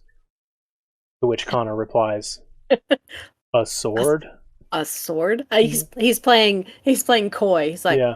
I suppose it's a sword. Yeah. Yeah, he's definitely playing coy. And they've already made up their mind that Connor's the madman that killed somebody in a parking garage with a sword. Without any evidence whatsoever. They don't have eyewitnesses apparently. They don't have nothing. He was just screaming out of the parking garage when they showed up. Yeah. But then the prick that is Garfield, he tries to provoke Nash by calling him the big gay F word. Yes. Dare I say? I don't even know if I want to say it. No, we'll just we know what we're talking about. Yeah, so the 80s were a different time. Like you could get away, I think, more casually throwing the harsh, derogatory insult. Yeah, the different insults, and with this being pre-internet, it was a very different atmosphere. Yeah, so he delivers that word, and then for some reason Nash says one little thing to Garfield, which is like, "Why are you cruising for a piece of ass?" And then Garfield says something back to him. But what Connor says that triggers Garfield to throw a punch at him was only, he says, "You're sick." And then that's when Garfield's like, "Oh, that's too much. I'm going to punch him in his face." Yeah. Well, and he's showing that he understands people better than Garfield does. Garfield knows how to throw his weight around, but Connor is showing his experience in these few moments. Yeah. When people act the way that Garfield is acting, they're very insecure, and they have a lot of guilt. There's something that they're trying to hide with their bravado. And so when he points it out, "You're sick," he's pointing at the elephant in the room. Yeah. It's pinpointing the weakness, whatever the weakness is with Garfield. Again, it's just another form of martial arts. Only this is a psychological martial arts that he's playing. He's showing that I know you better than you do. Yeah. I'm better at this game than you are. Yeah. You can throw me against the cop car, you can call me names, but I'm going to come out on top with this exchange here. I'm better at this than you are. I have more experience. I've been doing it for 400 years. Exactly. So again, it's just that the whole scene is just a power play. And yeah, he sees right through to what Garfield is. He's just a weak individual who likes to throw his weight around. He likes to hide behind the badge. Yeah. Yeah. And but Connor sees that and he points it out. Well, Garfield can't have that. Yeah. Yeah, so he's got to punch him. So yeah, Connor deflects his punch or whatever and kind of stuffs his crap back in his face and pushes him away. And then that's when he tells, like, he basically says, "This is a circus. You don't have anything on me, and I'm leaving." Yes. And the cops try to threaten him, but he defiantly just walks out because he knows that they got nothing. I think the majority of the rest of the cop force also kind of applauds because they kind of liked seeing Garfield get stuffed a little bit. Probably, yeah, because you could tell when they pan out to the main office area there, it's cops and people that they're detaining in the room that are just like, what? Yeah, they're like, hey, that was almost a fight. Cool. Yeah, and it shows the proficiency that Connor has in multiple battlefields, multiple fronts, and it just adds to this idea that this guy may actually be immortal. Like he's showing that he has a lot of experience in a lot of different arenas. Yeah. They're helping you build the understanding that this guy might actually be immortal. Yeah. He's got a lot of things figured out. It's becoming a lot more believable. Mm-hmm. Yeah. Because they're asking you to believe something that is not believable. An immortal being that lives for hundreds of years. They're asking you to accept something that's outside of our realm of understanding. Right. Yes. Yeah. So, inarguably fantasy. Yes. And so for them to ask you to believe that, they have to show you proof. Well, look what happens when he's on the battlefield. Look what happens when he's in a verbal exchange. Look what happens when he's, each scene adds to his proficiency. Well, look how well I handled this. I've done this before. I know how to do this. I know how to handle myself. They're showing you that, yeah, this guy's been around for a minute. So they've already told you, but now they have to show you reasons to believe them. Yeah. Yeah, well, I'm convinced. So I think I can't remember what the closing line was, but Lieutenant Moran, he delivers something like, I think you know his name, or something like, who is the guy that was beheaded down? I think you know his name.